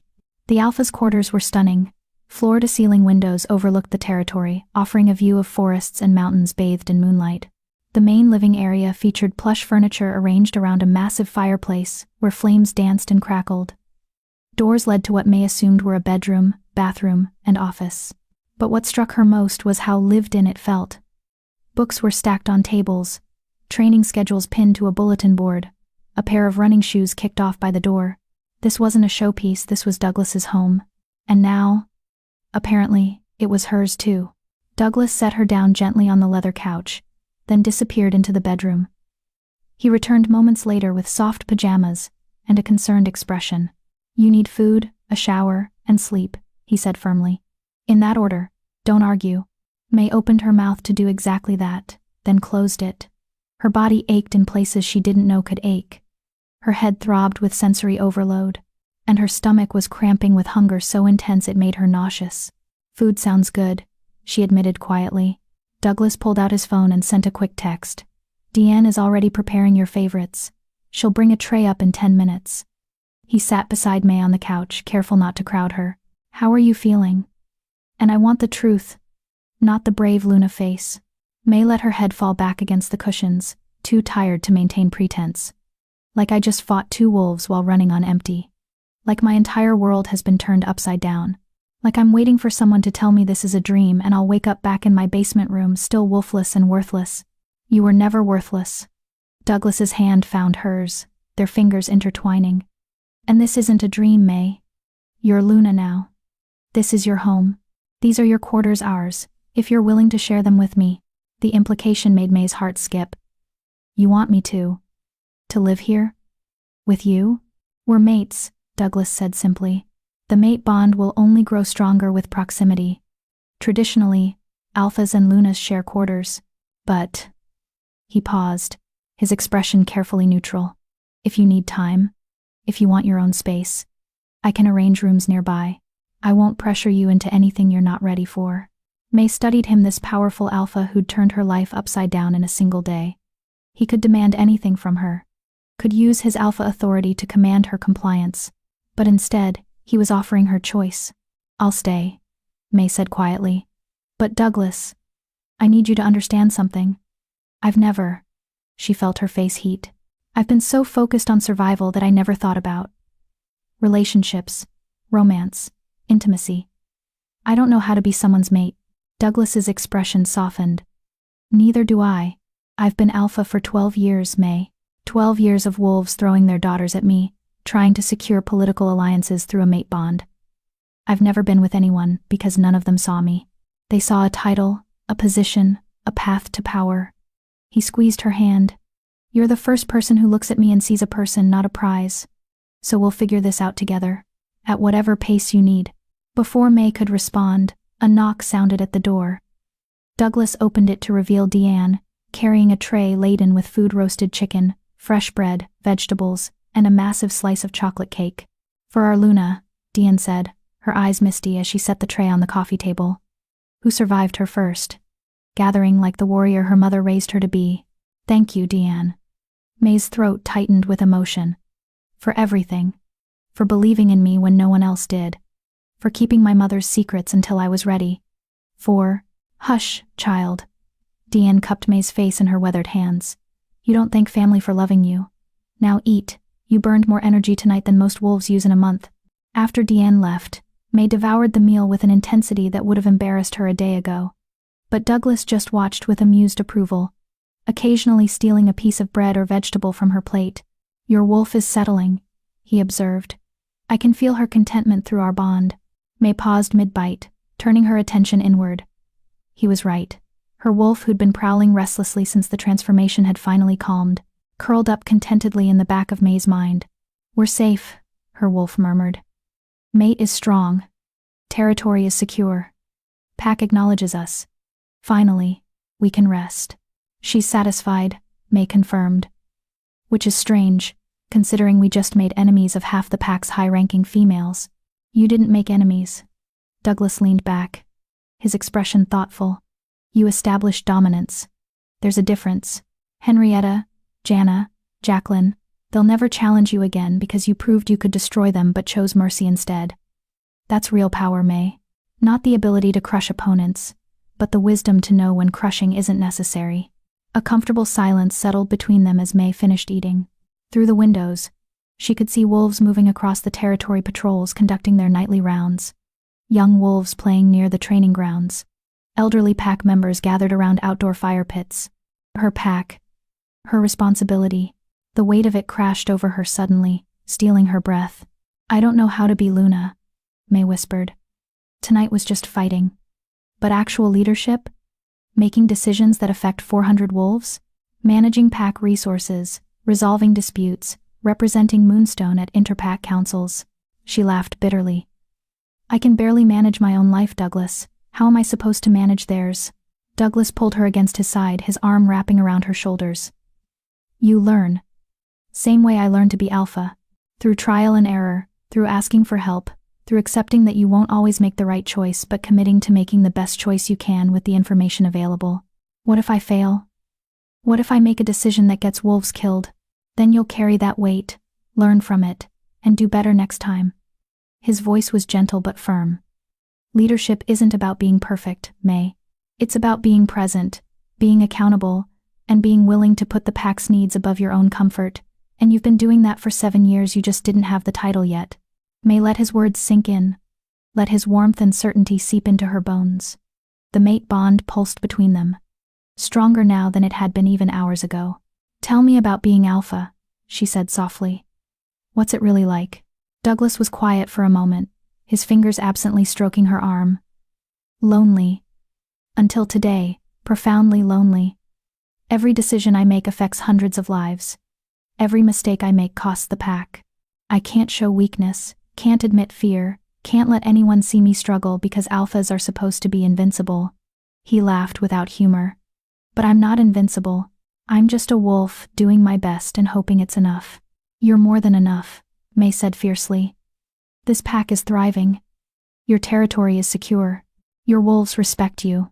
They fear me, Douglas corrected.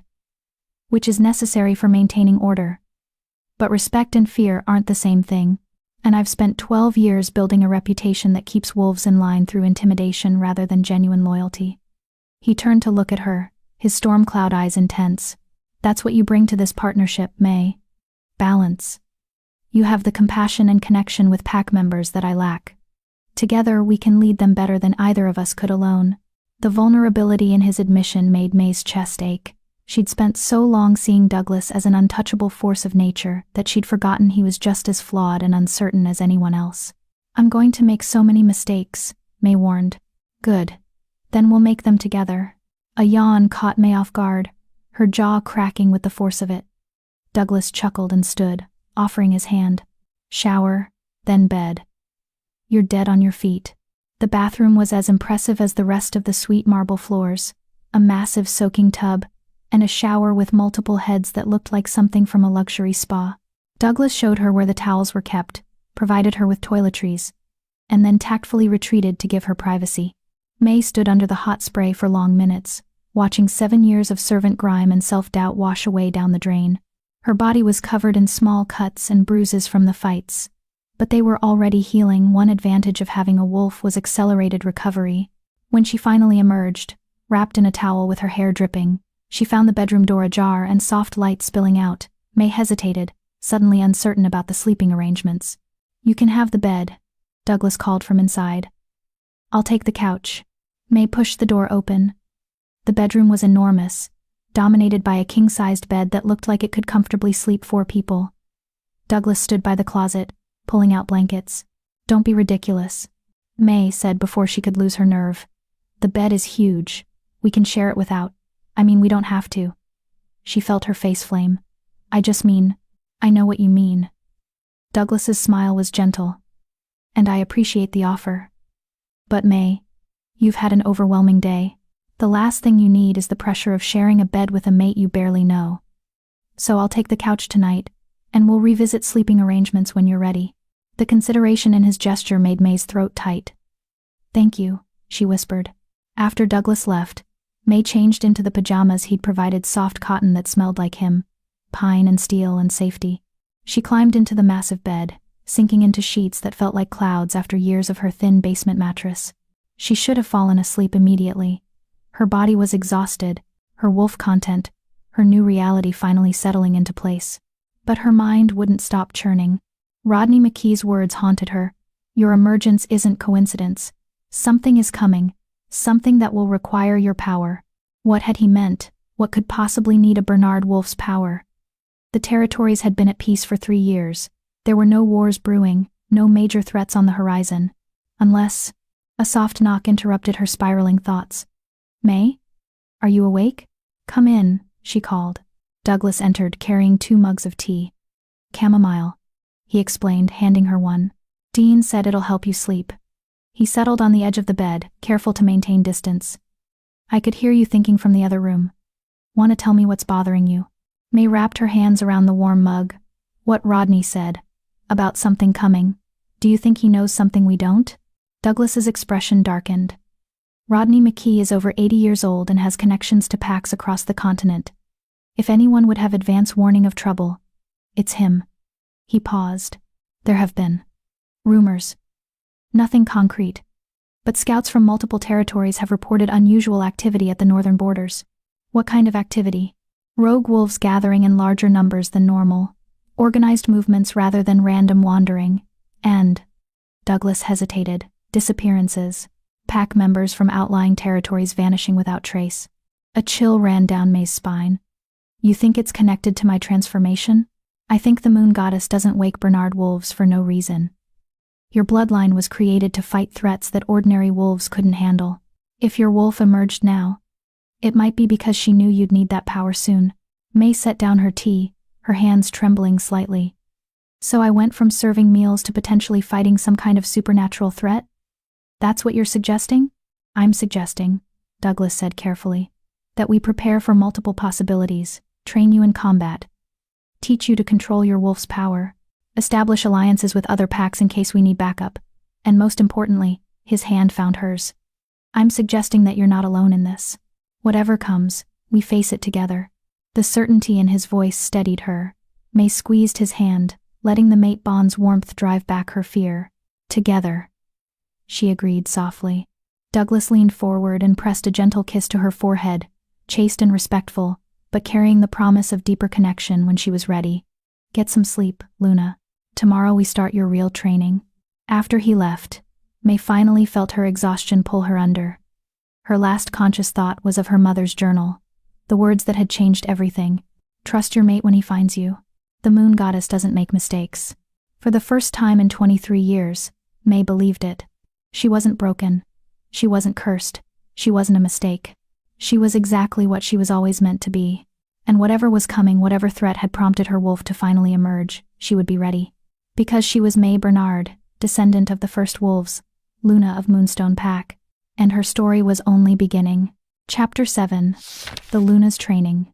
May woke to sunlight streaming through floor-to-ceiling windows, and the unfamiliar sensation of silk sheets against her skin.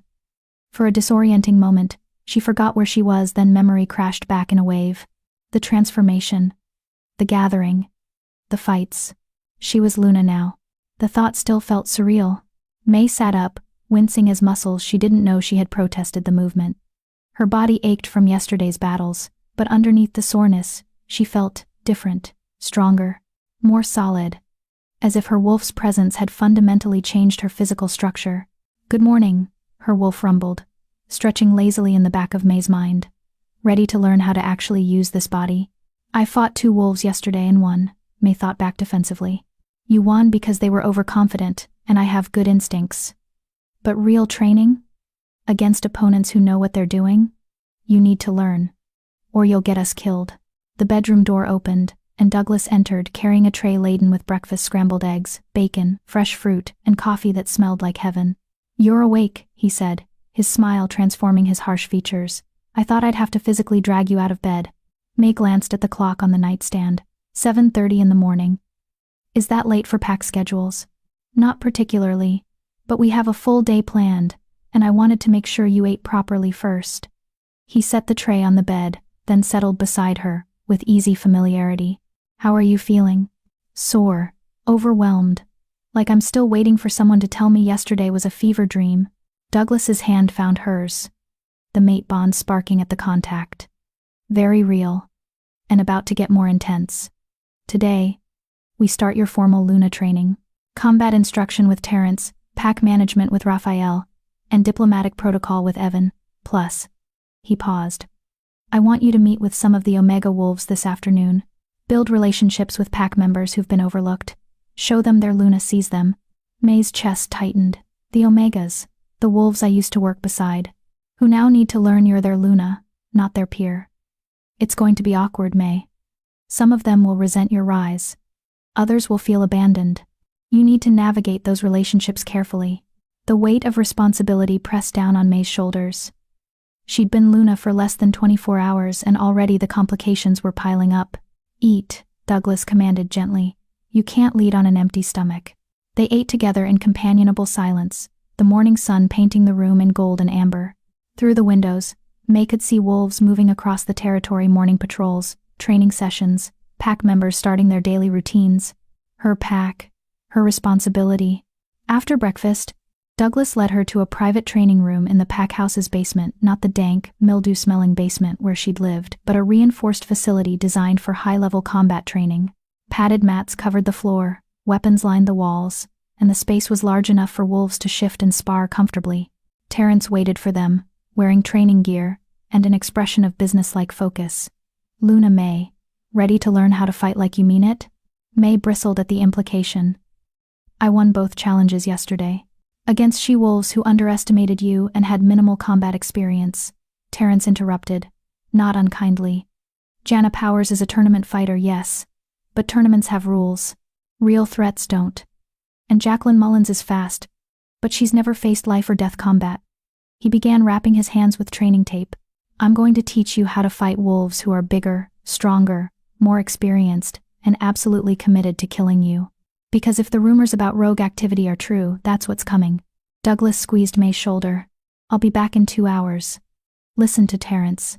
He kept me alive through the Northern Pack War when I was young and stupid. After Douglas left, Terrence's demeanor shifted from friendly beta to strict instructor. First lesson: you rely too heavily on your size advantage. Your wolf is massive, which gives you natural dominance. But what happens when you face an opponent who's equally large? Or faster? Or more skilled? I adapt? May offered weakly. You learn, Terrence corrected. You learn proper form, efficient movement, how to read opponents, and exploit weaknesses. Shift for me. Let's see what we're working with. May shifted, her transformation smoother than yesterday. Within seconds, her white wolf stood on the training mat, silver-veined eyes fixed on Terrence. He circled her slowly, assessing. Your stance is too wide. It gives you stability but reduces mobility. Narrow it slightly there. Better. Your tail is too high, broadcasting aggression when sometimes you want to appear defensive. Lower it. Good. Now, when I move, I want you to mirror me. Stay facing me, maintain distance, but don't let me get behind you. For the next hour, Terrence drilled her relentlessly on basic positioning, movement, and spatial awareness. It was humbling. May's wolf was powerful, but Terrence demonstrated how easily a skilled opponent could use that power against her. You telegraph your attacks, he explained, after dodging her lunge for the 5th time. Your haunches tense a full second before you move. Any experienced fighter will see it coming and counter. You need to learn to mask your intentions. How? May shifted back to human form, frustrated and sweating. Practice. Repetition. Learning to move without thinking. Terrence tossed her a water bottle. Your instincts are good, Luna May. Your wolf has centuries of Bernard bloodline knowledge coded into her DNA. But instinct alone won't save you against organized enemies. You need technique to back up raw power. They worked for another hour practicing strikes, defensive maneuvers, how to use her size effectively without sacrificing speed. By the time Douglas returned, May was exhausted and covered in bruises despite Terrence's careful control. She's a fast learner, Terrence reported, his respect evident. Couple more weeks of intensive training, she'll be formidable, maybe even alpha level. She's already formidable, Douglas said firmly, pride radiating through the mate bond. But I agree she needs training. Keep working with her, Terrence. 2 hours every morning, more if she's willing. After a quick shower and lunch, Raphael led May to the pack house's administrative offices. Unlike the luxurious Alpha Suite or the training facilities, this area was purely functional desks covered in paperwork, computers, filing cabinets full of pack records. Luna duties aren't all fighting and public appearances, Raphael explained, gesturing to the organized chaos. Most of your time will be spent here, managing pack resources and welfare, supply distribution, conflict resolution, education oversight, healthcare coordination. The Alpha handles external threats and pack security, the Luna handles internal stability and member well-being. He pulled out a thick binder. These are the pack's current welfare cases. Elderly wolves needing assistance. Families struggling financially. Wolves with disabilities requiring accommodation. Orphaned pups needing foster placement. Your job is to review each case, determine appropriate pack support, and ensure no member falls through the cracks. May flipped through the binder, her heart sinking at the sheer volume. Dozens of wolves needing help, each case complex and requiring careful consideration. This is overwhelming, she admitted. Yes, Raphael agreed. Which is why you'll have a staff. Michelle is already organizing a team to assist you wolves with expertise in social services, education, healthcare. You won't do this alone, but you need to understand the issues so you can make informed decisions. They spent 2 hours reviewing cases, with Raphael explaining pack policies and procedures. May's head spun with information, budget allocations, resource management, interdepartmental coordination. The previous Luna, Raphael said carefully, Alpha Douglas's mother, she excelled at this. The pack ran smoothly under her guidance. When she died 8 years ago, Douglas tried to manage both Alpha and Luna duties, but he shook his head. It's too much for one wolf. The pack has suffered from lack of focused Luna attention. You'll need to rebuild systems she had in place. The weight of expectation pressed down on May. Not only did she need to prove herself worthy of the Luna title, she needed to fill shoes left empty by a beloved predecessor. I don't know if I can do this, May whispered. Raphael's expression softened. You've been doing versions of this for years. Every time you helped an Omega wolf struggling with their duties, you were managing pack welfare. Every time you mediated disputes between staff members, you were handling conflict resolution. Every time you bandaged pups' scraped knees when their parents were too busy, you were providing member support. You have the skills, Luna May. You just need to apply them at a larger scale. His words steadied her. Maybe she could do this. Maybe all those years of survival had been preparation for exactly this role. After the administrative session, Evan Summers appeared to torture May with diplomatic protocol. They relocated to a formal meeting room where he proceeded to quiz her on proper forms of address, pack hierarchy nuances, and the intricate dance of interpack politics. When visiting alphas arrive, you stand to Douglas's right, one step behind, Evan instructed. You acknowledge them with a nod but don't speak unless directly addressed. If they bring their lunas, you greet them as equals, slight bow, no neck exposure. If they come alone, you maintain formal distance unless they initiate friendlier contact. Why so many rules? May asked, her head swimming. Because one wrong gesture can be interpreted as insult or challenge. Interpack relations are fragile, built on centuries of tradition and mutual wariness. As Luna, you represent Moonstone Pack's strength and stability. Any perceived weakness reflects on Douglas's leadership. They practiced various scenarios, greeting foreign dignitaries, responding to challenges, managing pack ceremonies. Evan was merciless, correcting even the smallest errors until May wanted to scream. By late afternoon, when Douglas finally rescued her from protocol hell, May was mentally and physically drained. One more thing, Douglas said apologetically. The Omegas are gathering in the common room. I need you to meet with them.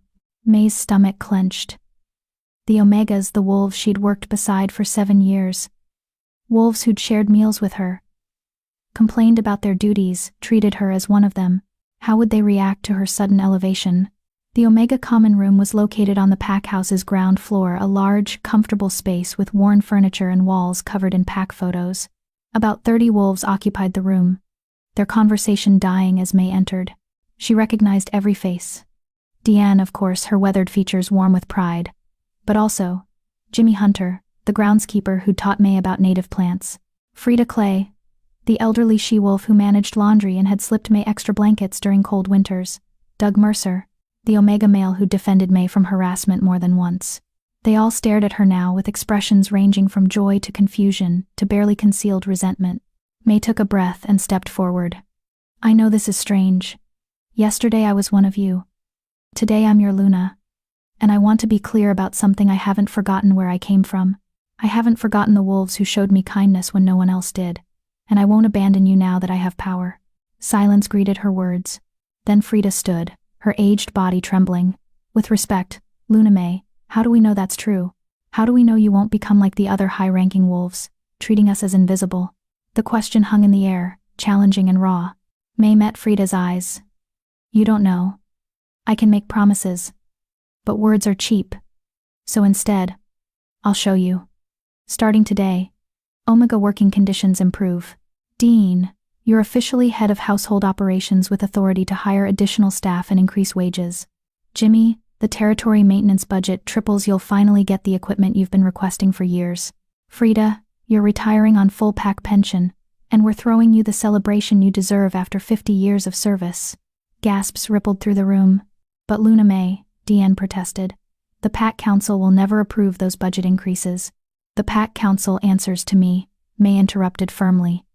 And I'm telling them that the wolves who keep this pack house running, who maintain our territory, who do the invisible work that makes everything else possible, those wolves deserve proper compensation and respect. Doug Mercer stood slowly, his expression cautious. That's really generous, Luna May. But what about the pack hierarchy? Omegas are bottom rank for a reason.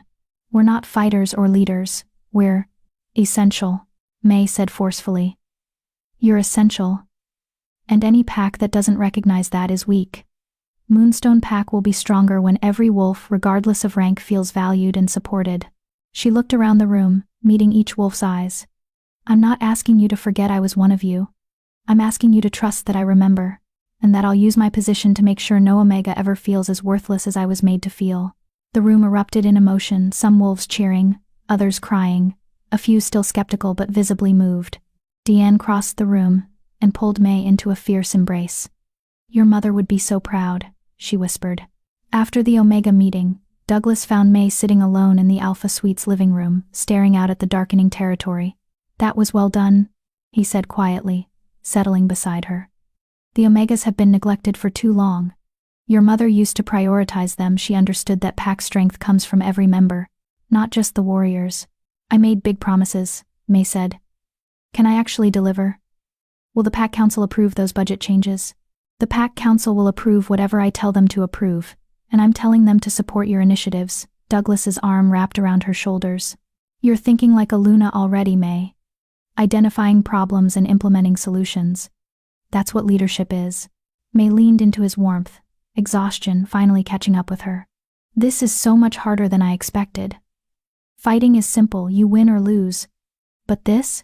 Making decisions that affect hundreds of lives? It's terrifying." "Welcome to leadership," Douglas said with dark humor. "It only gets more terrifying from here." They sat in comfortable silence as night fell across the territory. Through the windows, May could see the full moon rising, the same moon that had witnessed her transformation, her trials, her rise to power. "We survived today," her wolf murmured contentedly. "Tomorrow will be stronger." May hoped her wolf was right, because something told her that the easy part was over, and the real challenges were only beginning. Chapter 8. The Rogue Warning. 3 weeks passed in a blur of training, administrative work, and slowly settling into her role as Luna. May's body adapted to the rigorous schedule, mornings with Terrence learning combat techniques, afternoons managing pack welfare cases with Raphael's guidance, evenings studying diplomatic protocol with Evan. Her wolf grew stronger with each passing day, more confident, more controlled. But the nights belonged to Douglas. They'd fallen into an easy routine: dinner together in the Alpha Suite, quiet conversation while the territory settled into sleep, gradually learning each other's rhythms and histories. The mate bond deepened with each shared moment, weaving them together in ways that went beyond physical attraction. They still hadn't consummated the bond. Douglas never pushed, never demanded, content to let their relationship develop naturally. But May felt the pull growing stronger, the desire to complete what the moon goddess had started, to fully claim and be claimed by her mate. Tonight, that tension hummed between them as they sat on the suite's balcony, watching the territory under moonlight. "You're getting better," Douglas said, his thumb tracing circles on her palm. "Terrence says you landed 3 solid hits on him today." He was actually impressed. May smiled, despite her exhaustion. "He was going easy on me." "He wasn't. I watched the last 15 minutes. You're learning to mask your attacks, use your speed efficiently. Another month and you'll be able to hold your own against most beta-level wolves."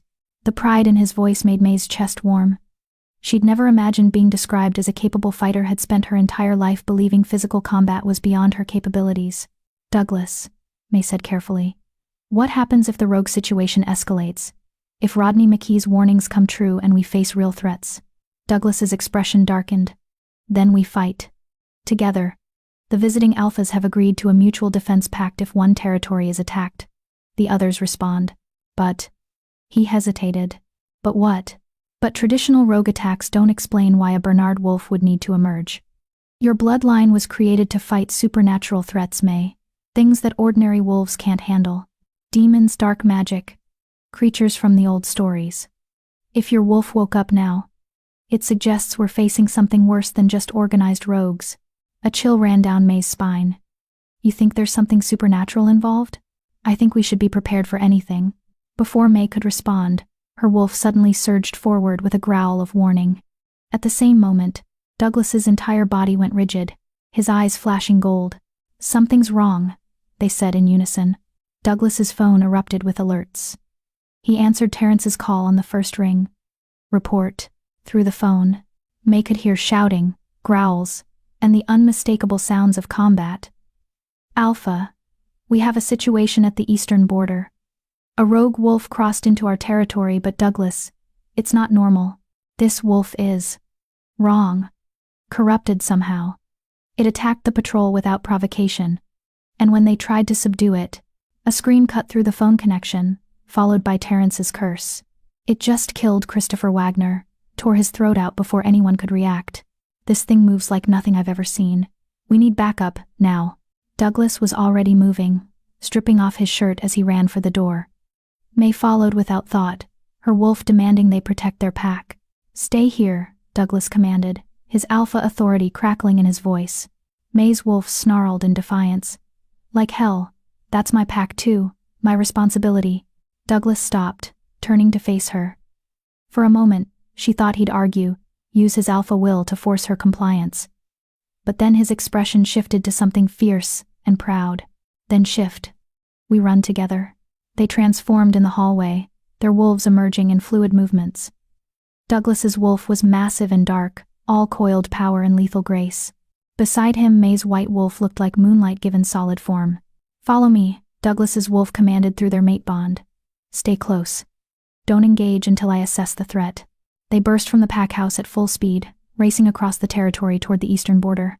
Other wolves joined them, Raphael and his security team, several high-ranking warriors, even some of the younger pack members eager to defend their home. The eastern border was marked by a ridge overlooking a valley where packlands met unclaimed wilderness. When they crested the ridge, May's wolf skidded to a halt, her hackles rising instinctively. The scene below was carnage. Christopher Wagner's body lay motionless on the ground, his throat a ruin of torn flesh. 3 other patrol wolves were injured, trying to contain a creature that barely resembled a wolf anymore.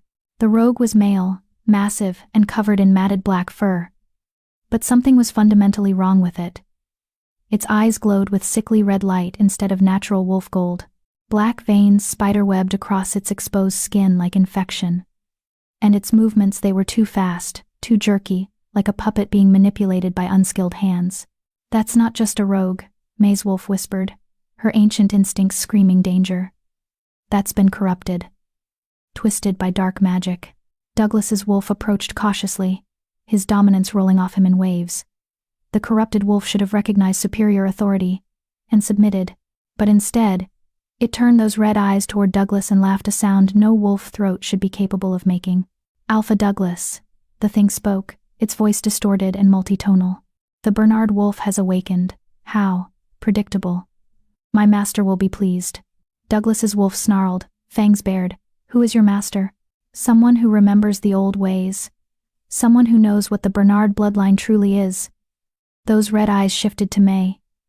"And someone who will reclaim what was stolen from him centuries ago." Before anyone could react, the corrupted wolf lunged, not at Douglas, but at May. It moved with supernatural speed, closing the distance in a heartbeat. May's training kicked in automatically. She dodged left, using her superior size to deflect rather than absorb the impact. But the creature's claws raked across her shoulder, and the pain was unlike anything she'd experienced. It burned. The wound felt like acid had been poured into her flesh, and May's wolf howled in agony. Douglas's roar shook the valley. He crashed into the corrupted wolf with the force of an avalanche, his jaws closing around its throat. But the creature twisted impossibly, its spine bending in ways that should have snapped bone, and raked its claws across Douglas's face. The alpha staggered back, blood streaming from 3 deep gashes. "Everyone back," Douglas commanded through the pack bond. "This thing is beyond normal combat capability." But May's wolf wasn't listening. The pain in her shoulder was transforming into something else. A cold rage that came from her Bernard bloodline, from centuries of wolves who'd fought creatures exactly like this. "That's dark magic," her wolf explained, her tone deadly calm. "Corruption from the shadow realm. Normal wolves can't fight it because they don't have the proper defenses. But we do. Bernard wolves were created specifically to combat this kind of threat." May's wolf stepped forward, silver light beginning to emanate from her fur, the same light that had exploded during her first transformation. The corrupted wolf noticed and actually looked uncertain for the first time. "You don't know how to use that power," it hissed. "You just transformed weeks ago. You're a child playing with weapons you don't understand." "Maybe," May's wolf agreed. "But let's find out together." She lunged, and this time when the corrupted wolf tried to dodge, it found itself unable to move. Silver light had wrapped around its legs like chains, holding it in place. How the creature's confusion was palpable. "Bernard wolves don't just have physical power," May's wolf explained, circling the trapped creature. "We have the moon goddess's blessing. We can manipulate the light she provides, and corruption, true darkness, can't exist where her light shines." May's wolf didn't know how she knew this. The knowledge simply existed in her DNA, passed down through generations of Bernard wolves who'd served as the goddess's guardians. She opened her jaws and silver light poured from her throat, engulfing the corrupted wolf in radiance so intense that every wolf watching had to shield their eyes. The creature screamed a sound of pure agony that echoed across the valley. Its corrupted flesh began to burn away, the black veins dissolving under the assault of holy light. "My master will come," it gasped with its last breath. "He remembers what you are, he knows what you can do. And he will reclaim the power your bloodline stole from him. Tell the Bernard wolf, tell her she's marked. She's his now." Then the creature dissolved completely, leaving nothing but ash that scattered on the night wind. The silver light faded, and May's wolf collapsed, her legs giving out. The wound on her shoulder still burned, but the pain was manageable now. Douglas's wolf was at her side instantly, whining with concern. "Are you hurt?" "That thing." "I'm fine," May assured him, though she wasn't entirely certain that was true. "But Douglas, what did it mean? What power did my bloodline supposedly steal?" Before he could answer, Terrence's wolf approached Christopher Wagner's body, his grief palpable through the pack bond. "Christopher's gone. That thing killed him in seconds." The weight of it crashed over May. A pack member dead. Because of some threat connected to her bloodline, her heritage, her existence. "This isn't your fault," Douglas said firmly through their bond, sensing her guilt. "This is the work of whoever sent that corrupted wolf. And we will find them. We will make them pay." Raphael shifted to human form, his expression grim. "Alpha. We need to increase border patrols. If that thing could cross into our territory undetected, there might be others." "Agreed. Triple the patrols, establish watchtowers at key points, and I want magical wards reinforced." Douglas looked at May's wolf, his eyes soft with concern. "And we need to find out more about Bernard bloodline history. Whatever power that creature referenced, May needs to understand what she's capable of, and who might be targeting her because of it." They returned to the pack house in somber procession, carrying Christopher's body and supporting the injured patrol wolves. The entire pack had been alerted to the breach, and wolves lined the pathways, their expressions ranging from fear to anger to determination. May shifted back to human form in the Alpha suite, her shoulder wound still visible, 3 parallel gashes that glowed faintly with residual dark energy. "That's not healing," Douglas observed, his jaw tight as he examined the injury. "Normal wounds should close within hours for a wolf. This is magical corruption. It's fighting your natural healing." "The Bernard light burned most of it away," May said, wincing as Douglas carefully cleaned the wound. "But some of it got into my bloodstream. I can feel it, like poison working through my system. We need a healer. Someone who understands dark magic and can—" "No." May's wolf surged forward, her instincts clear. "Normal healers can't touch this kind of corruption. It'll spread to them. Only Bernard wolves have immunity to shadow magic. I need to purge it myself." "How?" Douglas demanded. "You've been shifted for 3 weeks, May.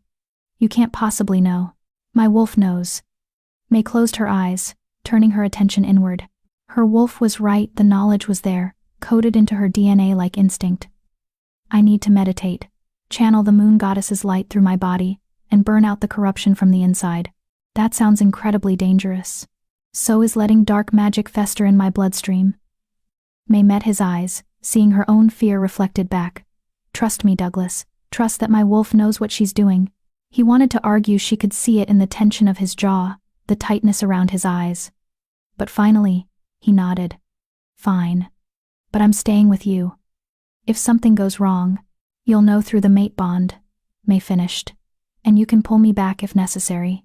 She settled on the floor in a meditation position, closing her eyes and breathing deeply. Her wolf guided her consciousness inward, toward the corruption spreading through her veins like black ink in water. "Focus on the light," her wolf instructed. "Remember what it felt like when we transformed. Remember the silver radiance that came from within. That's the moon goddess's blessing, and it's the only thing strong enough to burn away shadow corruption." May focused, calling forth that inner light. It came slowly at first, a faint glow in her chest that gradually spread through her body. Wherever the light touched the corruption, the dark energy recoiled, hissing and writhing like a living thing. The pain was excruciating. May's body convulsed as holy light and dark magic warred inside her, each trying to destroy the other. She heard Douglas's voice from far away, felt his hands gripping her shoulders, but she couldn't respond. All her concentration was focused on the internal battle. "More light," her wolf demanded. "We need more. Channel everything the goddess gave us." May drew deeper, pulling on reserves she didn't know existed. The silver light intensified, flooding every cell, every molecule, burning away the corruption with merciless efficiency. And then, finally, the darkness broke. The corruption dissolved into nothing, leaving only clean tissue and the fading glow of divine light.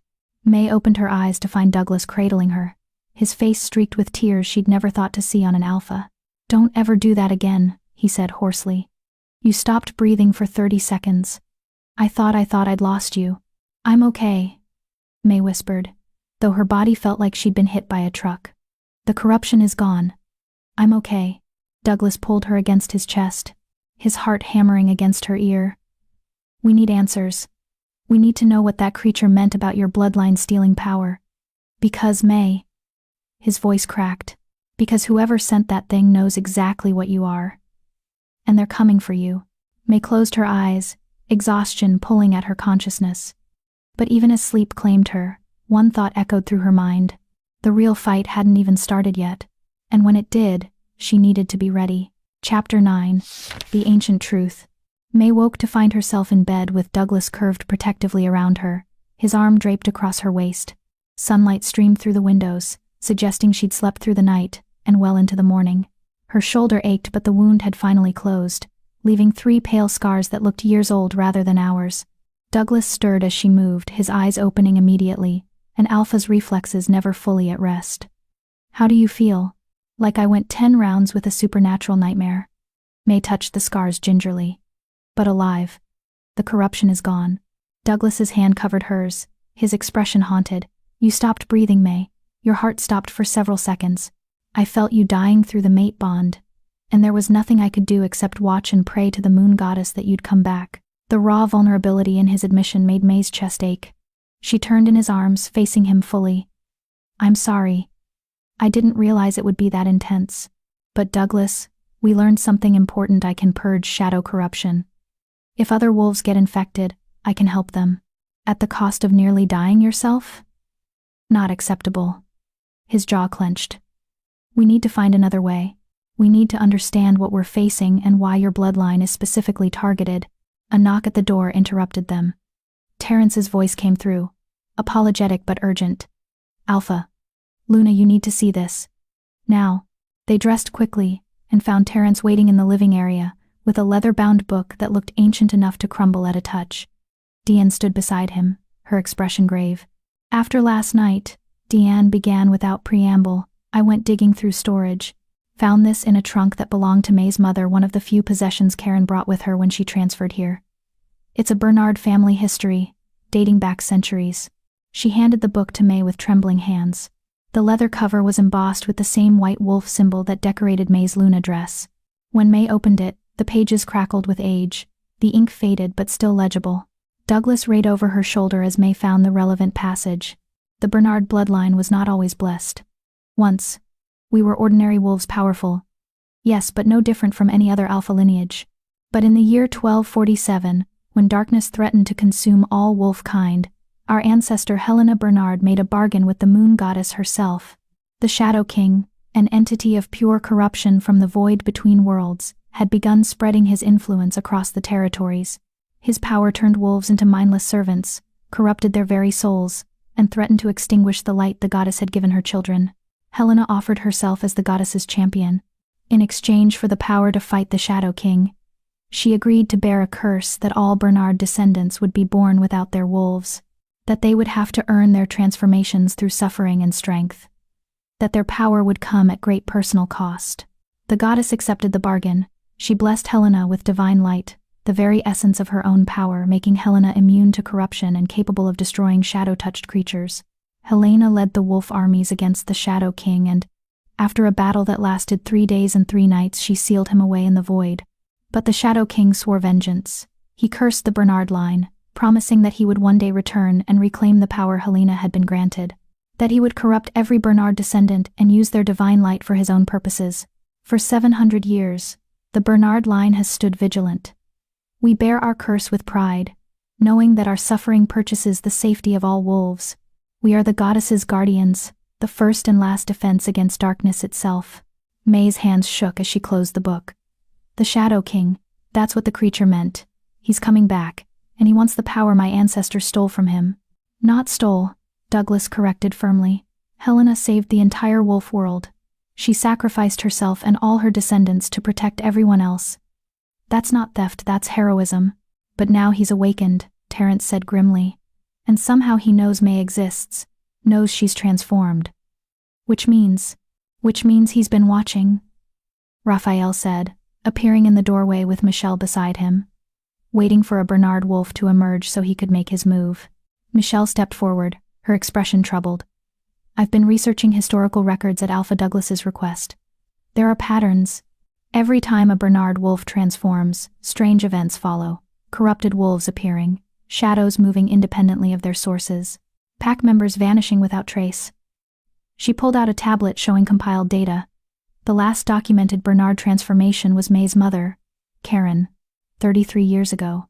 Within 6 months of her transformation, the Northern Territory War began supposedly over resource disputes, but the historical records mentioned shadow-touched wolves, fighting alongside the Northern rogues. My mother fought in that war, May said quietly. She never talked about it, but I found her medals after she died. She was decorated for valor, for leading critical battles, because she was fighting corrupted wolves, Douglas realized. Fighting the Shadow King's influence. And she drove him back into dormancy. But now, with her gone and May newly transformed, he sees an opportunity, May finished. A young Bernard wolf who doesn't know her full capabilities, who hasn't been trained in the old ways. I'm vulnerable. An easy target. Dean pulled out another document from the trunk, a letter in Karen's handwriting, addressed to May. My dearest daughter, if you're reading this, my worst fears have come true. You've transformed, and the Shadow King has returned. I'm so sorry, May. I prayed that you would live your entire life without your wolf emerging. That you would be spared the burden our bloodline carries. But the goddess has other plans. You must understand something crucial. The Shadow King cannot be killed. He is eternal darkness given form, and as long as shadows exist, so will he. But he can be sealed away, contained in the void where he belongs.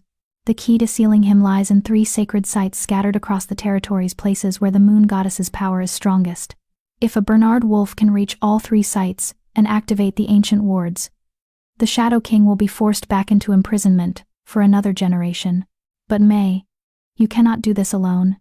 You will need allies, other alphas who understand the threat and are willing to risk their packs to fight alongside you. You will need to master abilities you've only just discovered. And most importantly, you will need to survive long enough to complete the ritual. The Shadow King will send everything he has to stop you.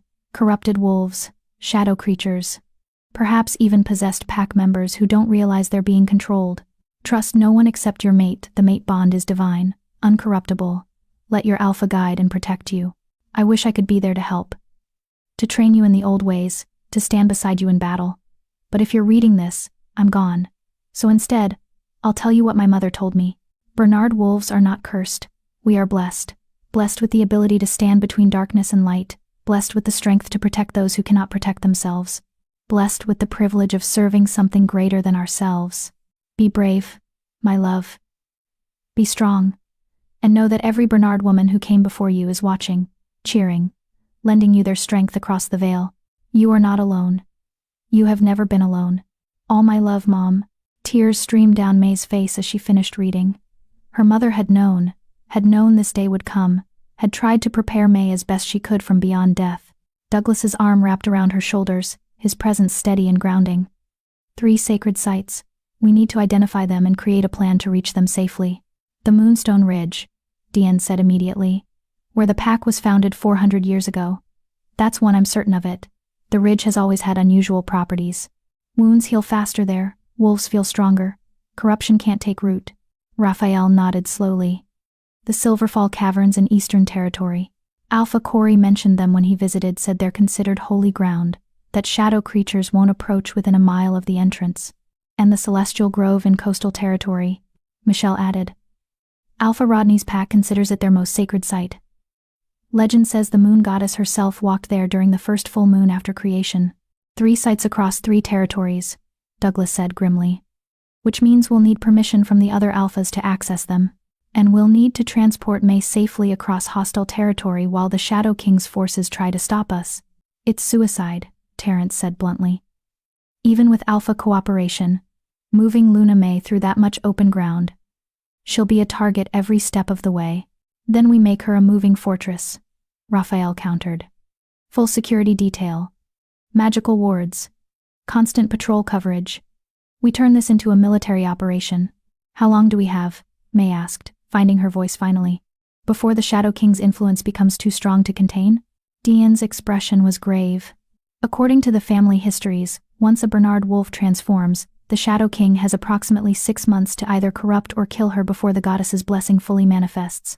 After 6 months, Bernard wolves become functionally immune to his influence, too powerful for him to touch directly. So he's on a deadline, Douglas said, which means he'll escalate. The corrupted wolf last night was probably just a test, seeing what May could do. The real assaults will come soon. May stood, exhaustion forgotten, her wolf rising with fierce determination. Then we don't wait for him to attack, we take the offensive. We start with Moonstone Ridge, it's in our territory, so we can access it safely. Activate the ward there, then move to the next site while he's still regrouping. May. You nearly died last night purging one corrupted wolf's poison, Douglas protested. You need time to recover, to train. We don't have time. May turned to face him, her eyes flashing gold. Every day we wait, he gets stronger. More pack members die. More wolves get corrupted. Christopher Wagner died, because I wasn't prepared. I won't let anyone else pay that price. Douglas stared at her for a long moment, conflict clear on his face. Then, slowly, he nodded. All right. We move on your timeline. But we do this smart, full preparation, maximum security, and at the first sign you're overwhelmed, we retreat. Understood? Understood. May looked around the room at the wolves who'd become her advisors, her friends, her family. When can we reach Moonstone Ridge? Tonight, Terrence said. It's a 3-hour run in wolf form. Less if we push. But Alpha, if we're doing this, we need to inform the Pack Council. This is bigger than just Luna May's personal safety, this affects the entire pack. Agreed. Call an emergency council meeting for noon. I'll present the situation and make it clear that any wolf who wants to stay behind has my blessing. But those who come. Douglas's expression hardened. Those who come need to understand they're going into battle against forces that don't play by normal rules. As the others departed to make preparations, May remained standing by the window, staring out at the territory she'd sworn to protect. Somewhere out there, the Shadow King was gathering his forces, planning his next attack, waiting for the perfect moment to strike. But May wasn't the frightened, powerless maid anymore. She was Luna May Bernard, descendant of Helena Bernard, bearer of the moon goddess's blessing, and she would stand between her pack and the darkness, no matter the cost. We're ready, her wolf confirmed, her presence fierce and unwavering. Let him come. Let him see what happens when you threaten a Bernard woman's family. Douglas's hand found hers, their fingers intertwining. Whatever happens tonight at the ridge, he said quietly. I want you to know something.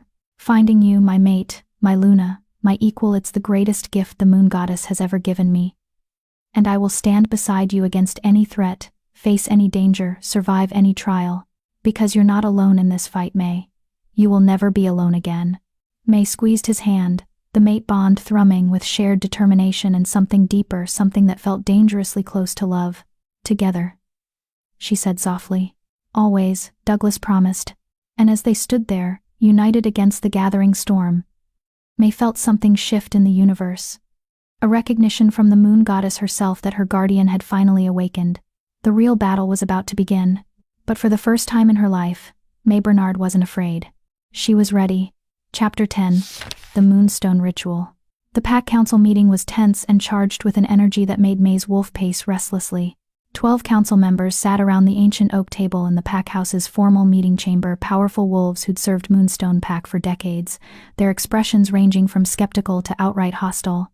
May stood beside Douglas at the head of the table, acutely aware that many of these wolves had watched her scrub their floors just weeks ago. Now she was asking them to risk everything based on centuries-old legends and her mother's cryptic warnings. Let me understand this correctly, said Clinton Archer, the council's eldest member at 78 years old. His silver hair and scarred face spoke of a lifetime of battles. You're claiming that Luna May's bloodline is responsible for protecting all wolves from some ancient evil called the Shadow King, and that this entity has returned specifically to target her. That's exactly what I'm claiming, Douglas said firmly. Christopher Wagner's death last night proves it. That corrupted wolf was no ordinary rogue. It spoke of its master, referenced May's bloodline specifically, and demonstrated abilities no natural wolf possesses. Or, suggested Ricky Kelly, a middle-aged male with political aspirations everyone knew about. It was simply a diseased rogue that got lucky with its attack. We're basing this entire crisis on legends and the writings of a dead she-wolf. With all due respect to Luna May's mother, how do we know these sacred sites even exist? That activating them will accomplish anything? May stepped forward, her voice steady despite her racing heart. Because I felt the corruption in my own body last night. I felt shadow magic trying to consume me from the inside, and the only thing that stopped it was the divine light my bloodline carries. That's not legend, Counselor Kelly. That's reality. The Luna raises a valid point, said Kevin Robison, the pack's lead healer. I examined her this morning. Those scars on her shoulder, they're unlike any wound I've seen in 40 years of healing work. They carry residual magical energy that shouldn't exist according to everything we understand about wolf physiology. Then we have a new type of disease to study, Ricky argued. Not evidence of some apocalyptic supernatural threat. Douglas's alpha authority slammed down on the room like a physical force, making every wolf instinctively bare their necks in submission. Enough. I didn't call this meeting to debate whether the threat is real. I called it to inform you that tonight, I'm taking a security detail to Moonstone Ridge, where Luna May will attempt to activate the first sacred ward. Any wolf who wishes to volunteer for this mission is welcome. Any wolf who doesn't stay here and maintain normal territory security. You're putting the entire pack at risk for an untested theory, Ricky pressed, apparently willing to challenge even an angry alpha. If Luna May is wrong, if these wards don't exist or don't work, you'll have exposed her to attack for nothing. The Shadow King, if he exists, will know exactly where to find her. He already knows where to find her, May said quietly. He sent a corrupted wolf directly into our territory. He killed one of our pack members. Whether we act tonight or wait, he's coming for me. The only question is whether we face him on our terms or his.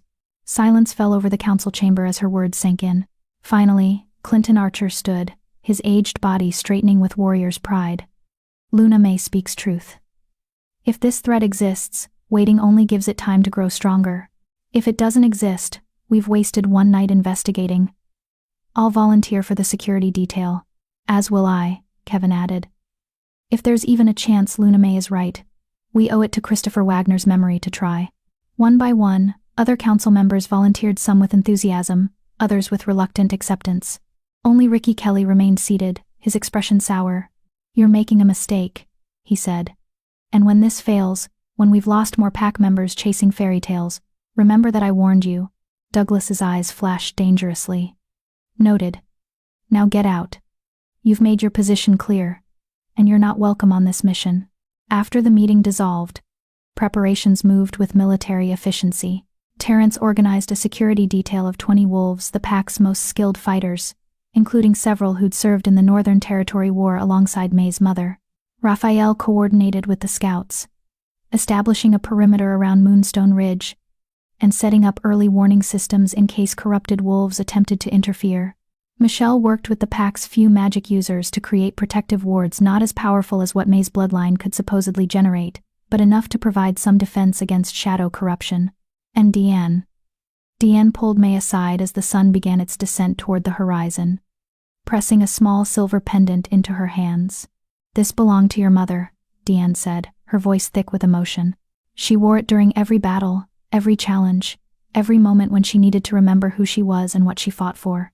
It's a Bernard family heirloom, passed down through generations of women who stood against the darkness. May examined the pendant, a delicate silver wolf with eyes made of tiny moonstone chips.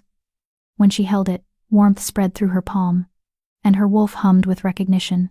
Mother's scent, her wolf whispered, still clinging to the metal after all these years. She was strong. We can be stronger. Thank you, May said, fastening the pendant around her neck. For everything, Deanne. For keeping my mother's secrets. For believing in me when no one else did. Deanne pulled her into a fierce embrace. For being the daughter I never had. For making an old woman's last years meaningful. For reminding this pack what true strength looks like. She pulled back, tears glistening in her weathered eyes. Your mother would be so proud of you, May. The woman you've become, the Luna you're becoming, she'd be bursting with pride. As sunset painted the sky in shades of amber and crimson, the security detail assembled in the courtyard, 20 wolves in their prime, armed and alert, ready to protect their Luna with their lives. Douglas stood at the center, his commanding presence radiating confidence and authority. But when he looked at May, his expression softened into something tender and vulnerable. "Last chance to change your mind," he said quietly, "just for her.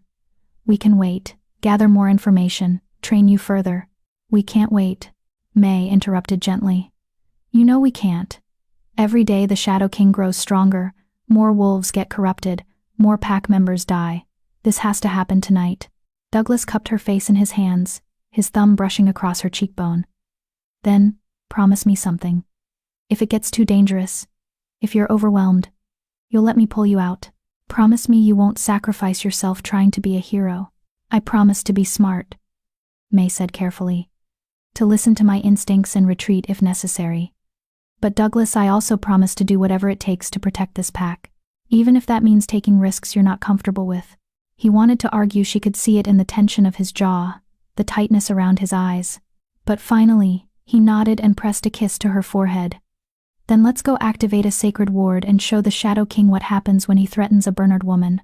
They shifted in unison, 22 wolves transforming under the dying light. May's white form gleamed like a beacon among the darker pelts, drawing every eye.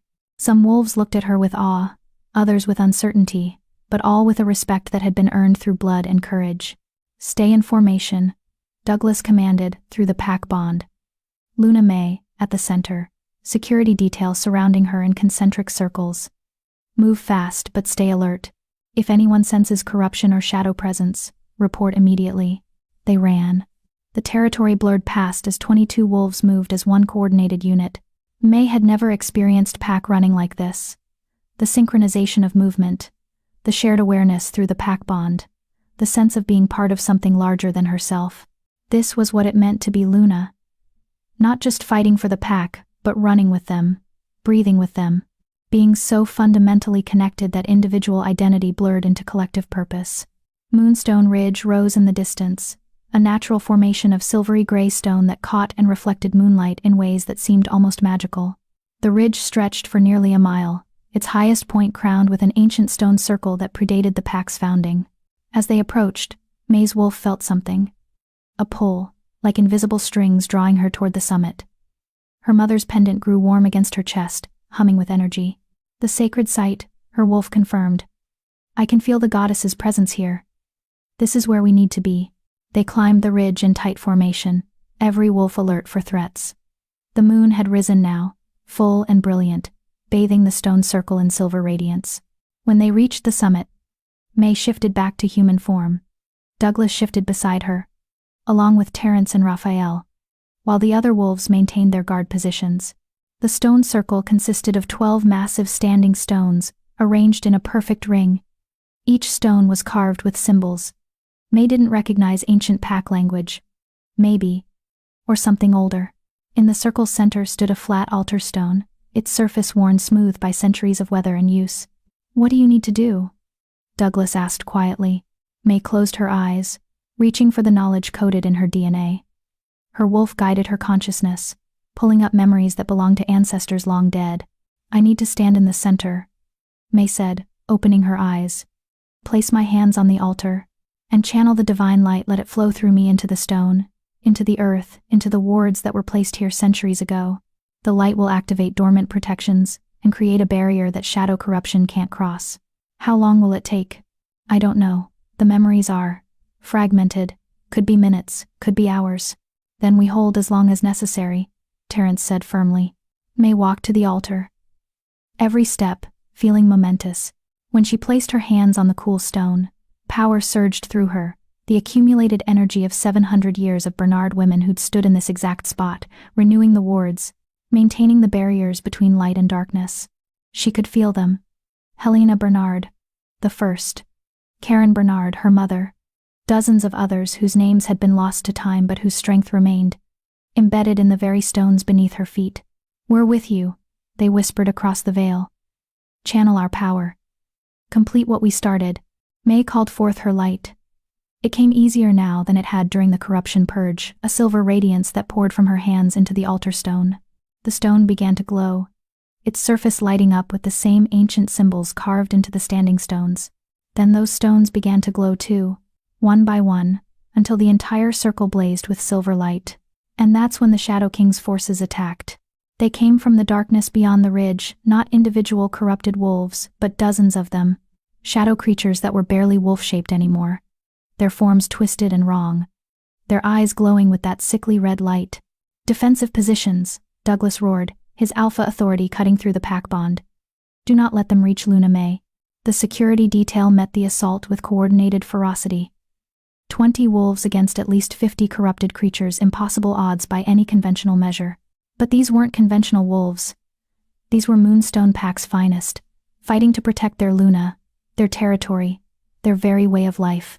May tried to focus on channeling light, but she could feel the battle through the pack bond. Could feel each wound inflicted, each wolf pushed to their limits, each moment they held the line against overwhelming numbers. Clinton Archer went down first, 3 corrupted wolves overwhelming his aged body. Kevin Robison fell moments later, torn apart while trying to heal a wounded packmate. No, May's wolf howled. We're losing them. We're losing our pack. May's concentration wavered, her light flickering. Don't stop, Douglas shouted, blood streaming from multiple wounds as he fought off 4 corrupted wolves simultaneously. The ward is almost complete, I can feel it. Just a few more minutes. But they didn't have a few more minutes. The corrupted wolves were breaking through the defensive line, getting closer to the stone circle, closer to May. A massive figure emerged from the shadows beyond the corrupted wolves. Not wolf-shaped, but humanoid, composed entirely of living darkness. Red eyes blazed in its face, and when it spoke, the voice was the same multitonal sound from the corrupted wolf that had attacked their border. Bernard Wolf, the Shadow King said, his voice resonating across the ridge. You think activating one ward will stop me? I am eternal. I am darkness itself.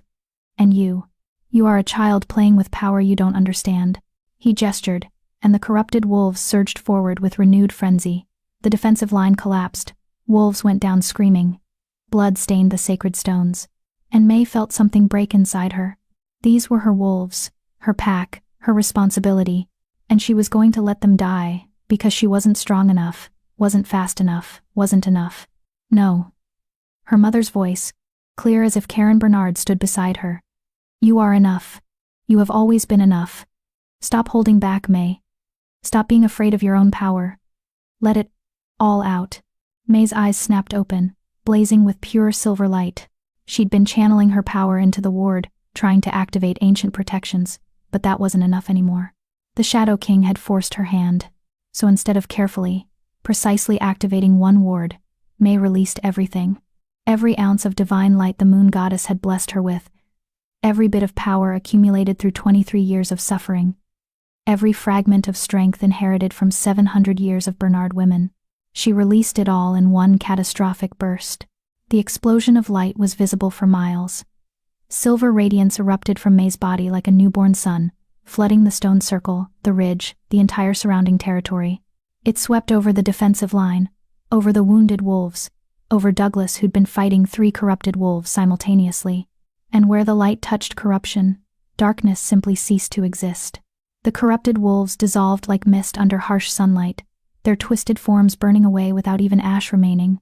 The Shadow King's manifestation screamed a sound of pure agony and rage, as divine light seared into his essence, forcing him to retreat back into the void from which he'd emerged. This isn't over, Bernard Wolf.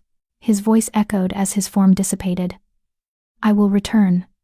You cannot hold me forever. Your line will fall. And when it does, all wolves will know true darkness. Then he was gone. The light faded gradually, leaving May, swaying on her feet, completely drained. She'd spent everything, every reserve, every ounce of strength. She was empty. Strong arms caught her before she could fall. Douglas, battered and bleeding but alive, his eyes wide with wonder and concern. You did it, he breathed. The ward is active, I can feel it. The entire territory is protected. May, you. The wounded, May interrupted weakly. Are they? The light healed them, Terrence said, his voice filled with awe. He gestured to the wolves around them, who were standing and staring at their own bodies in shock. When it touched us, it didn't just destroy corruption. It healed every wound, erased every injury. Luna May, you saved us all. May looked around the stone circle, seeing the truth of his words. Wolves who'd been torn apart moments ago now stood whole and healthy, not even scars remaining. The defensive line had held not through sacrifice, but through miracle. "Clinton?" May asked. "Kevin?" "Here, Luna May." Clinton's voice came from the edge of the circle. The elderly wolf looked 30 years younger, his scars faded, his body reinvigorated. "Whatever you did, I feel stronger than I have in decades." Kevin knelt before May, tears streaming down his face. "Luna May, I was dying. I felt my heart stop, my lungs fail. And then your light touched me. And I'm alive. You brought me back from death itself." The weight of what she'd done crashed over May. She hadn't just activated a ward. She'd manifested the full extent of her bloodline's power, healing, protection, and the absolute destruction of shadow corruption. She'd become what Helena Bernard had been 700 years ago, a true guardian of the moon goddess. Douglas helped May to her feet, his expression a complex mix of pride, relief, and something deeper. Through the mate bond, she felt his overwhelming love, a feeling so intense it made her breath catch. "You're incredible," he said softly. "Just for her. Absolutely incredible." "I'm exhausted," May corrected with a weak laugh. "And probably going to pass out any second. Then let me carry you home." Douglas swept her into his arms, cradling her against his chest. "You've earned rest, Luna. You've more than earned it." As they descended Moonstone Ridge, the pack running in formation around them, May's wolf finally settled into contentment. "One ward down," her wolf murmured. "Two more to go. But tonight, we celebrate. Tonight, we survived." May closed her eyes, letting Douglas's warmth and the pack bond's energy sustain her. The Shadow King had retreated, wounded and furious. He would return, his threat had made that clear. But when he did, May would be ready. She had her mate, her pack, her power, and most importantly, she had finally understood who she was meant to be. Not the wolfless maid, not the broken Omega, not even just Luna. She was May Bernard, guardian of the moon goddess, defender of all wolves against the darkness. And her story was far from over. 3 days later, as May stood before the pack in the Grand Hall, stronger and more confident than ever before, she made an announcement that sent ripples through all the territories. "The Moonstone Ward is active and holding. But 2 more sacred sites remain. In 1 week, we travel to the Silverfall Caverns in Eastern Territory, and then to the Celestial Grove in Coastal Lands. The Shadow King will send everything he has to stop us. We will face battles that will test every wolf to their limits." She looked around the assembled pack, meeting hundreds of eyes that reflected respect, loyalty, and determination. "I'm not ordering anyone to come with us. This is a volunteer mission, dangerous, potentially fatal, and unlike anything any of us have faced before. But I promise you this, if you stand with me, if you fight beside me, we will seal the Shadow King away for another generation. We will protect not just Moonstone Pack, but every wolf across all territories. We will prove that light is stronger than darkness, that courage is more powerful than fear, and that a pack united cannot be broken." The hall erupted with howls of support. Every wolf present, warrior, healer, elder, and pup, raised their voices in unity.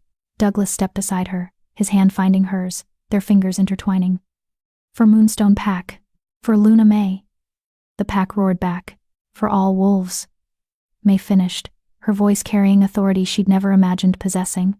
And as the celebration began, as pack members embraced and shared their relief and joy at surviving the first trial, May felt something shift in the universe.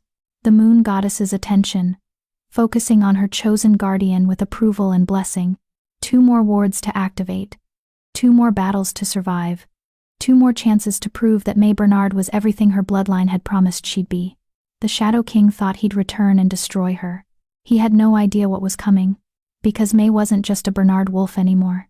She was Luna. She was guardian. She was the light in the darkness. And she was just getting started.